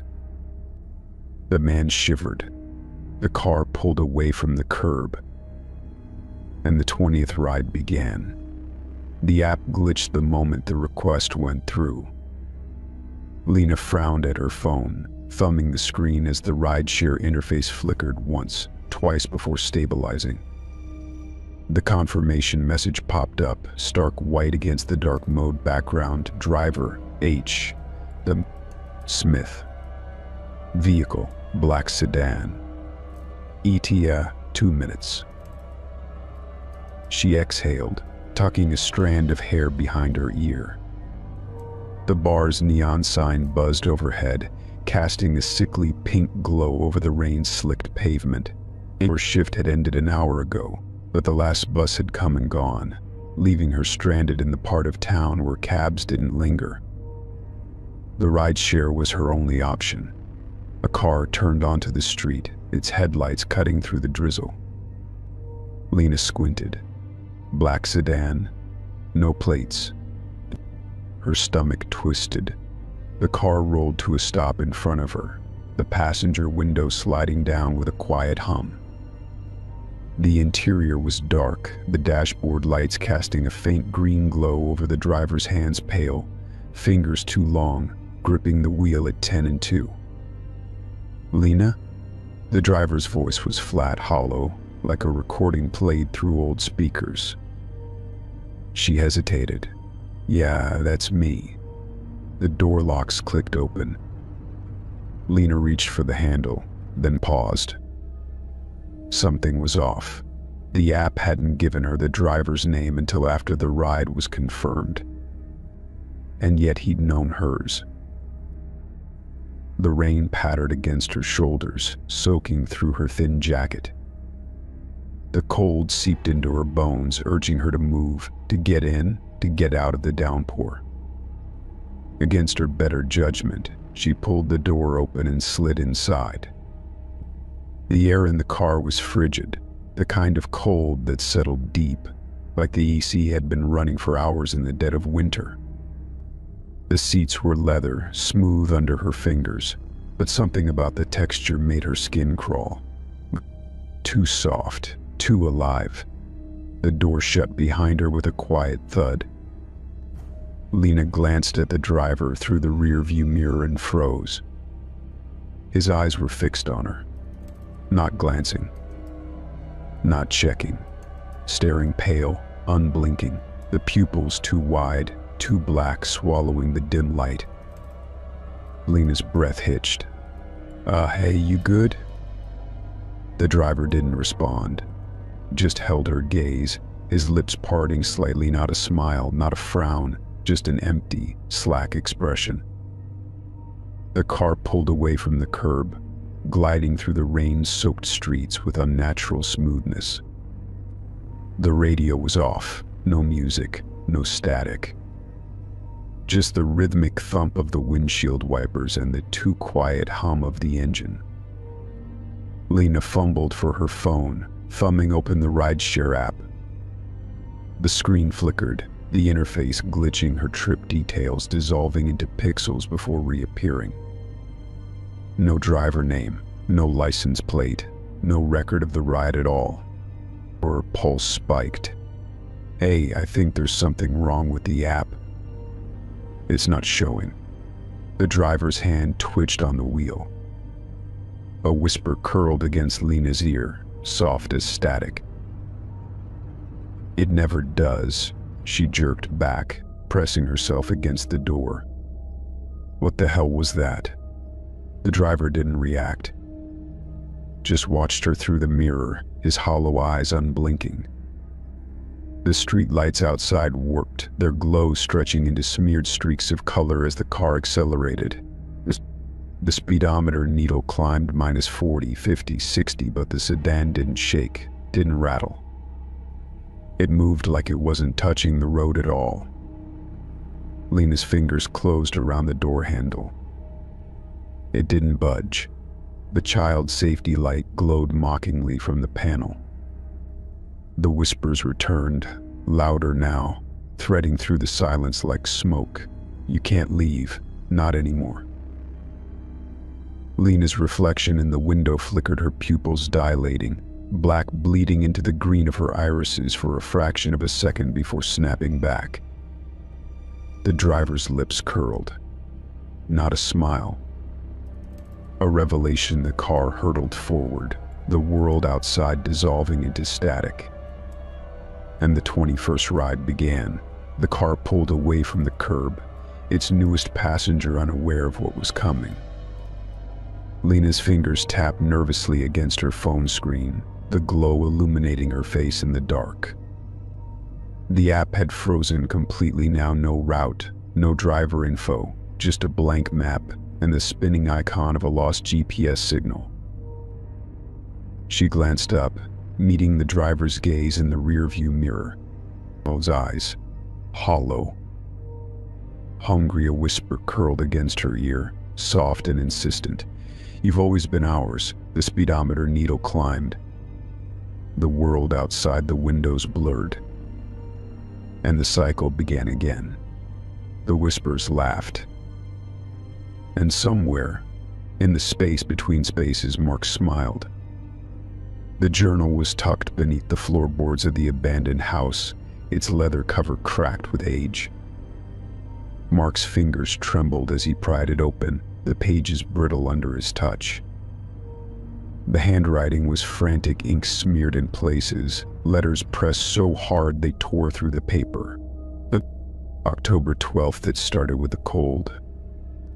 Mark's breath fogged in the stale air of the empty house as he read.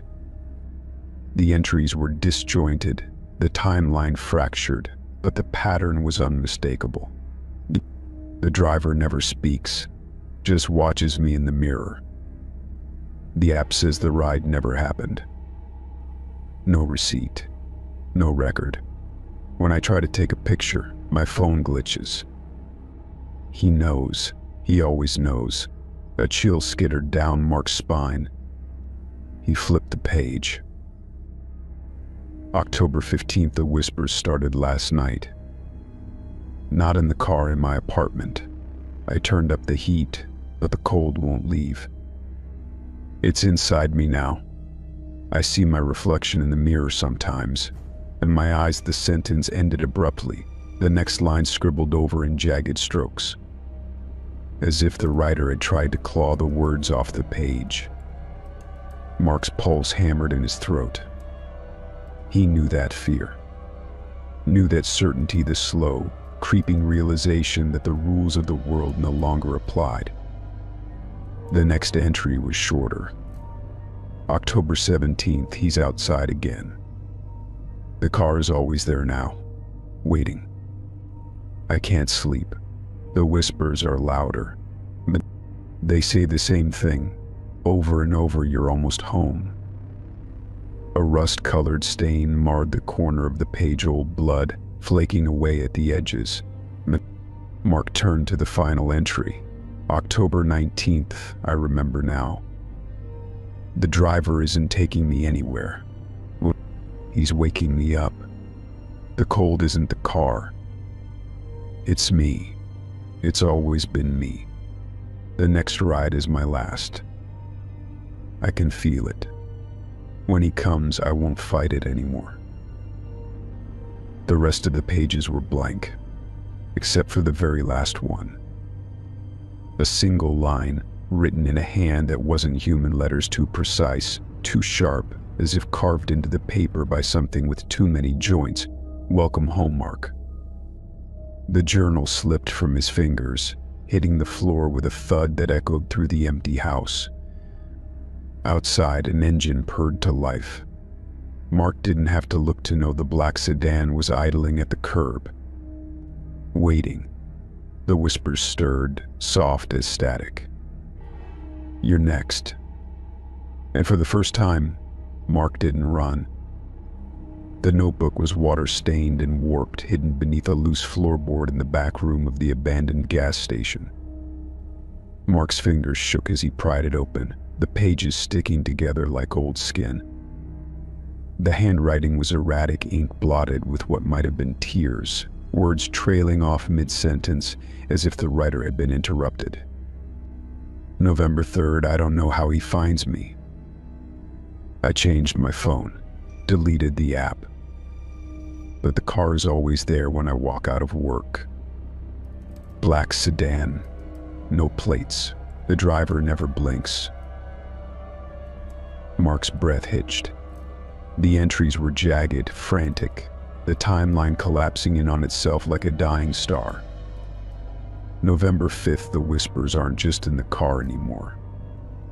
They're in my apartment, under my bed, or inside my fucking teeth. I hear them when I try to sleep. They say the same thing every time: you belong to us. A cold sweat prickled down Mark's spine. He knew this terror, knew the way it gnawed at the edges of sanity, leaving only frayed nerves and sleepless nights. The next page was worse. November 7th, I saw my reflection in the diner window tonight.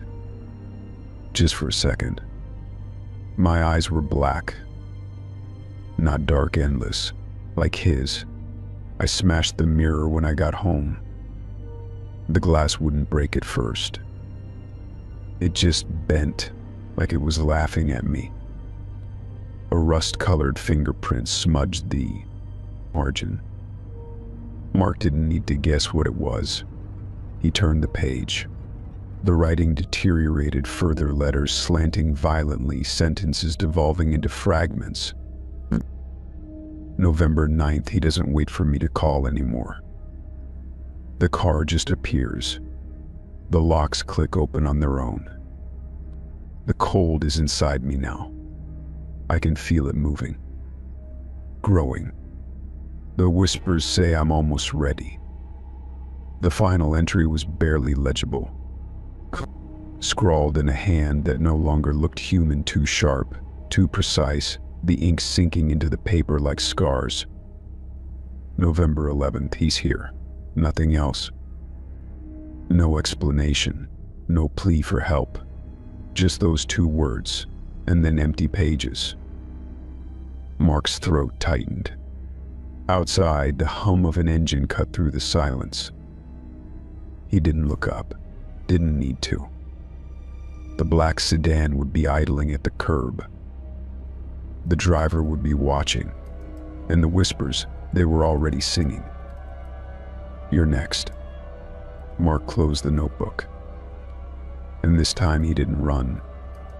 The paper was crumpled, shoved into the hollow space behind a loose brick in the alley where the black sedan had last been seen. The edges were singed, as if someone had tried to burn it but lost their nerve. The handwriting was frantic letters slanting wildly, ink smeared by what might have been sweat or tears. December 1st, I don't know how much time I have left. The whispers are too loud now. They don't just talk, they scream. I can't sleep, can't think. Every mirror I pass shows me his face. Not the driver's, mine, but wrong. Black-eyed, smiling.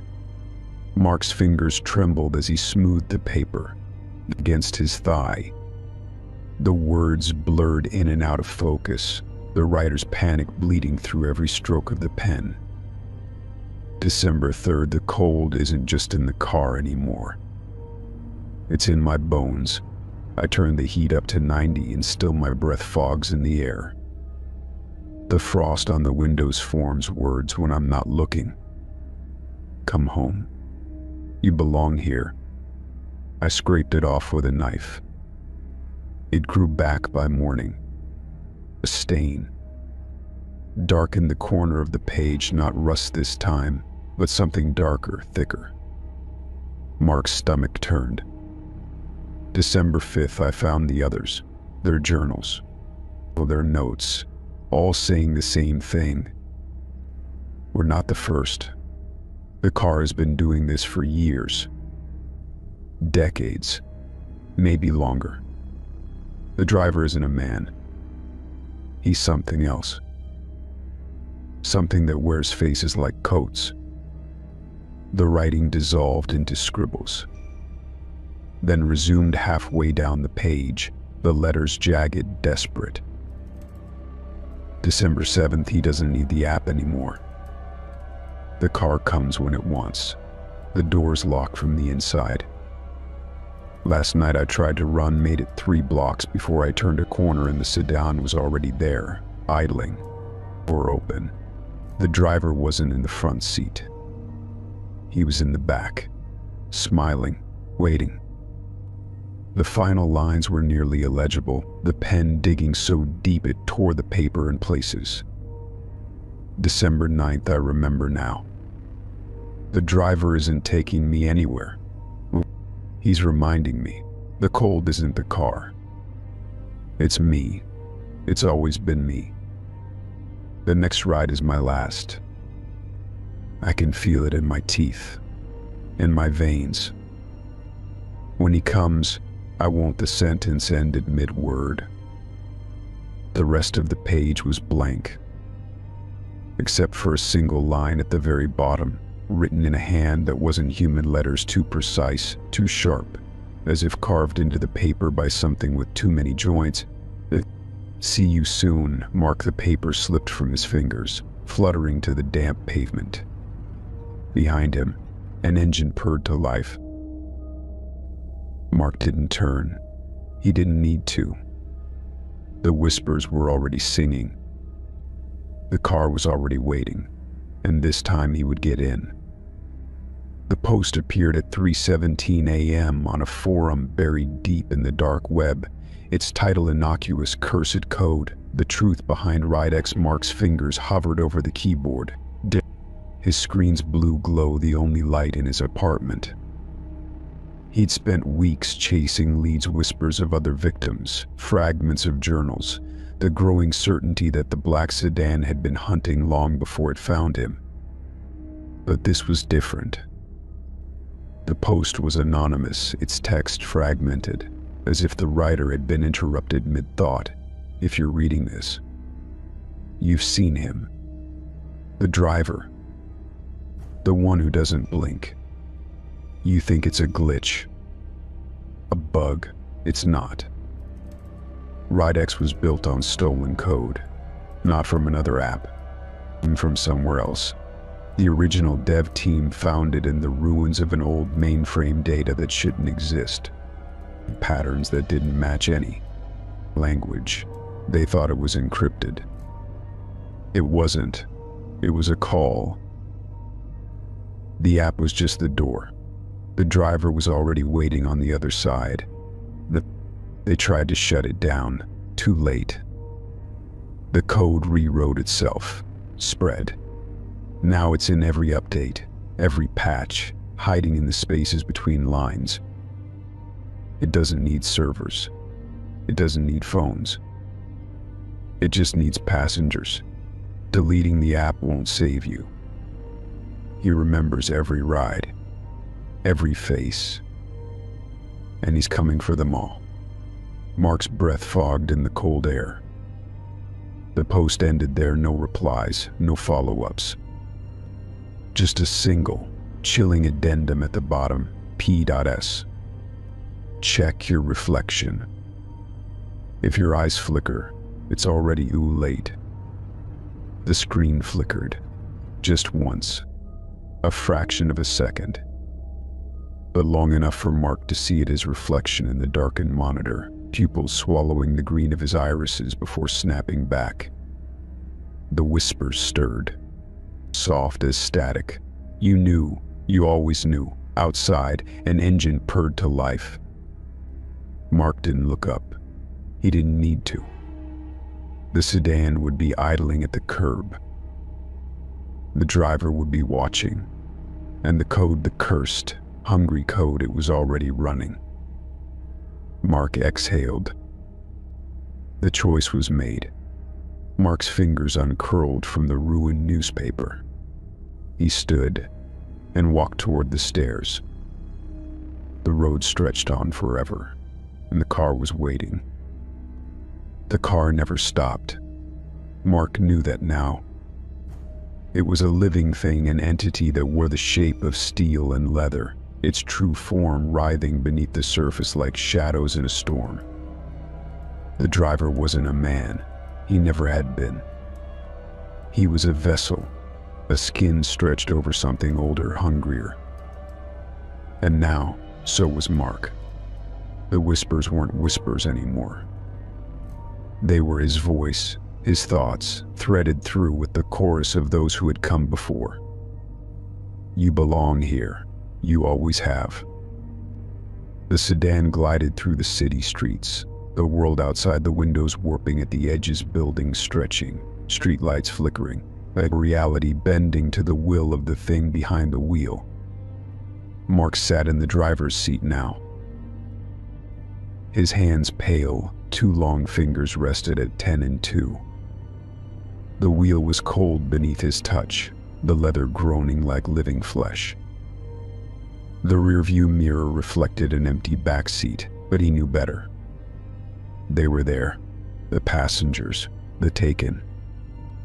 The ones who had ridden before him, their forms dissolved into the static that hummed through the car's speakers, their voices whispering from the frost that crept across the glass.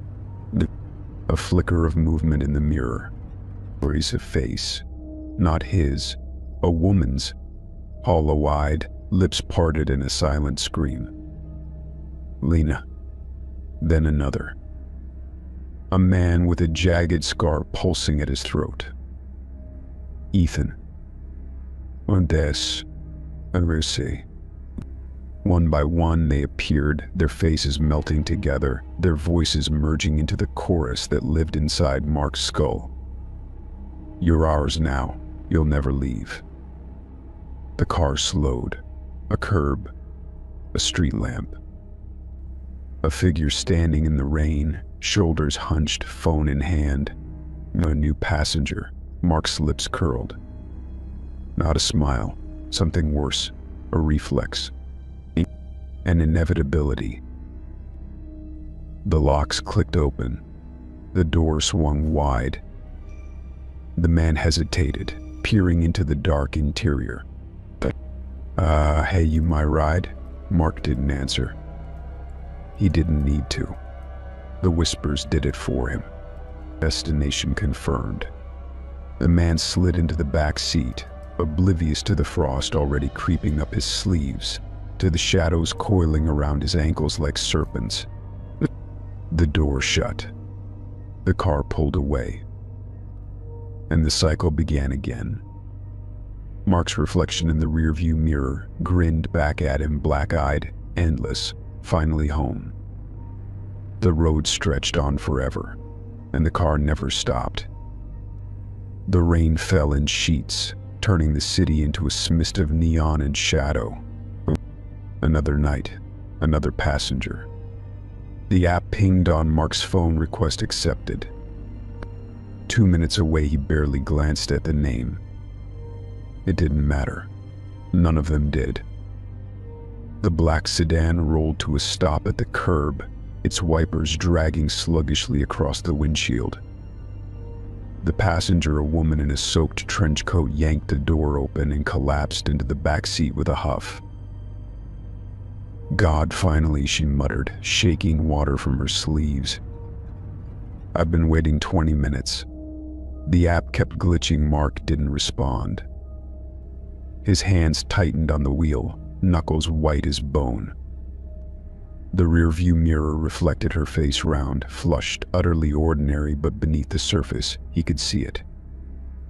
The way her pupils dilated just a fraction too wide when she met his gaze. The way the shadows in the car seemed to cling to her a little longer than they should. She shivered. Jesus, it's freezing in here. Can you turn up the heat? Mark exhaled. His breath didn't fog. The woman frowned, leaning forward. Hello? You okay? The app on her phone glitched. The screen flickered once, twice before going black. When it rebooted, the ride history was empty. No record, no receipt. Her breath hitched. Mark turned his head, slow, deliberate. The woman recoiled. His eyes weren't human anymore. Pale, unblinking. Endless, the whispers surged, a chorus of voices she couldn't hear, not yet. Almost home. The locks clicked shut. The car pulled away from the curb. And the last ride began. The woman in the trench coat thrashed against the seat, her breath coming in sharp, panicked gasps. The child's safety light glowed mockingly as she clawed at the door handle, her fingers slipping on the frost-slick metal. Mark watched her from the rearview mirror. No, not Mark. Not anymore. His face was a pale mask now, his pupils black voids that drank in the dim light. His lips curled, not in a smile, but in something deeper. Hunger. The car wasn't moving on the road. Not really. The world outside the windows had dissolved into streaks of smeared color, the city melting like wax under a flame. The woman's screams were muffled, as if the sedan itself swallowed sound. Mark, the driver, inhaled. The cold wasn't just in the air anymore. It was in her. He could see it spreading through her veins like ink in water, her skin taking on a sickly pallor, her breath fogging in thick, visible plumes despite the car's unnatural warmth. The whisper stirred, not in his ears but in hers. You're almost there, you'll see. Her head snapped up, eyes wild. What was that? Mark didn't answer. Oh, his reflection in the window beside her flickered his face, elongating, his mouth splitting at the seams to reveal rows of jagged teeth. She recoiled, pressing herself against the opposite door. Too late. The frost on the glass thickened, forming words she couldn't read but felt in the marrow of her bones. Welcome home. The car hit a bump, except there was no road. No ground, just the endless dark. And then ahead, a light. The woman's breath hitched. The light wasn't a street lamp or a tunnel. It was a doorway, yawning open at the end of a stretch of road that shouldn't exist. Mark's grip on the wheel tightened. The whispers crescendoed, a chorus of voices screaming in unison. Last stop, the woman turned to him, her eyes wide, her lips parting in a silent plea. But Mark wasn't looking at her. He was looking past her, at the back seat, at the figures that hadn't been there before, hollow-eyed, smiling, waiting. Her reflection in the window flickered, her pupils swallowing the color of her irises, her mouth stretching into something that wasn't quite a grin. The car plunged into the light. The woman's scream was the last human sound she would ever make. And when the darkness swallowed her whole, Mark exhaled. The cold settled deeper into his bones. The whispers laughed, and the car rolled on. Forever.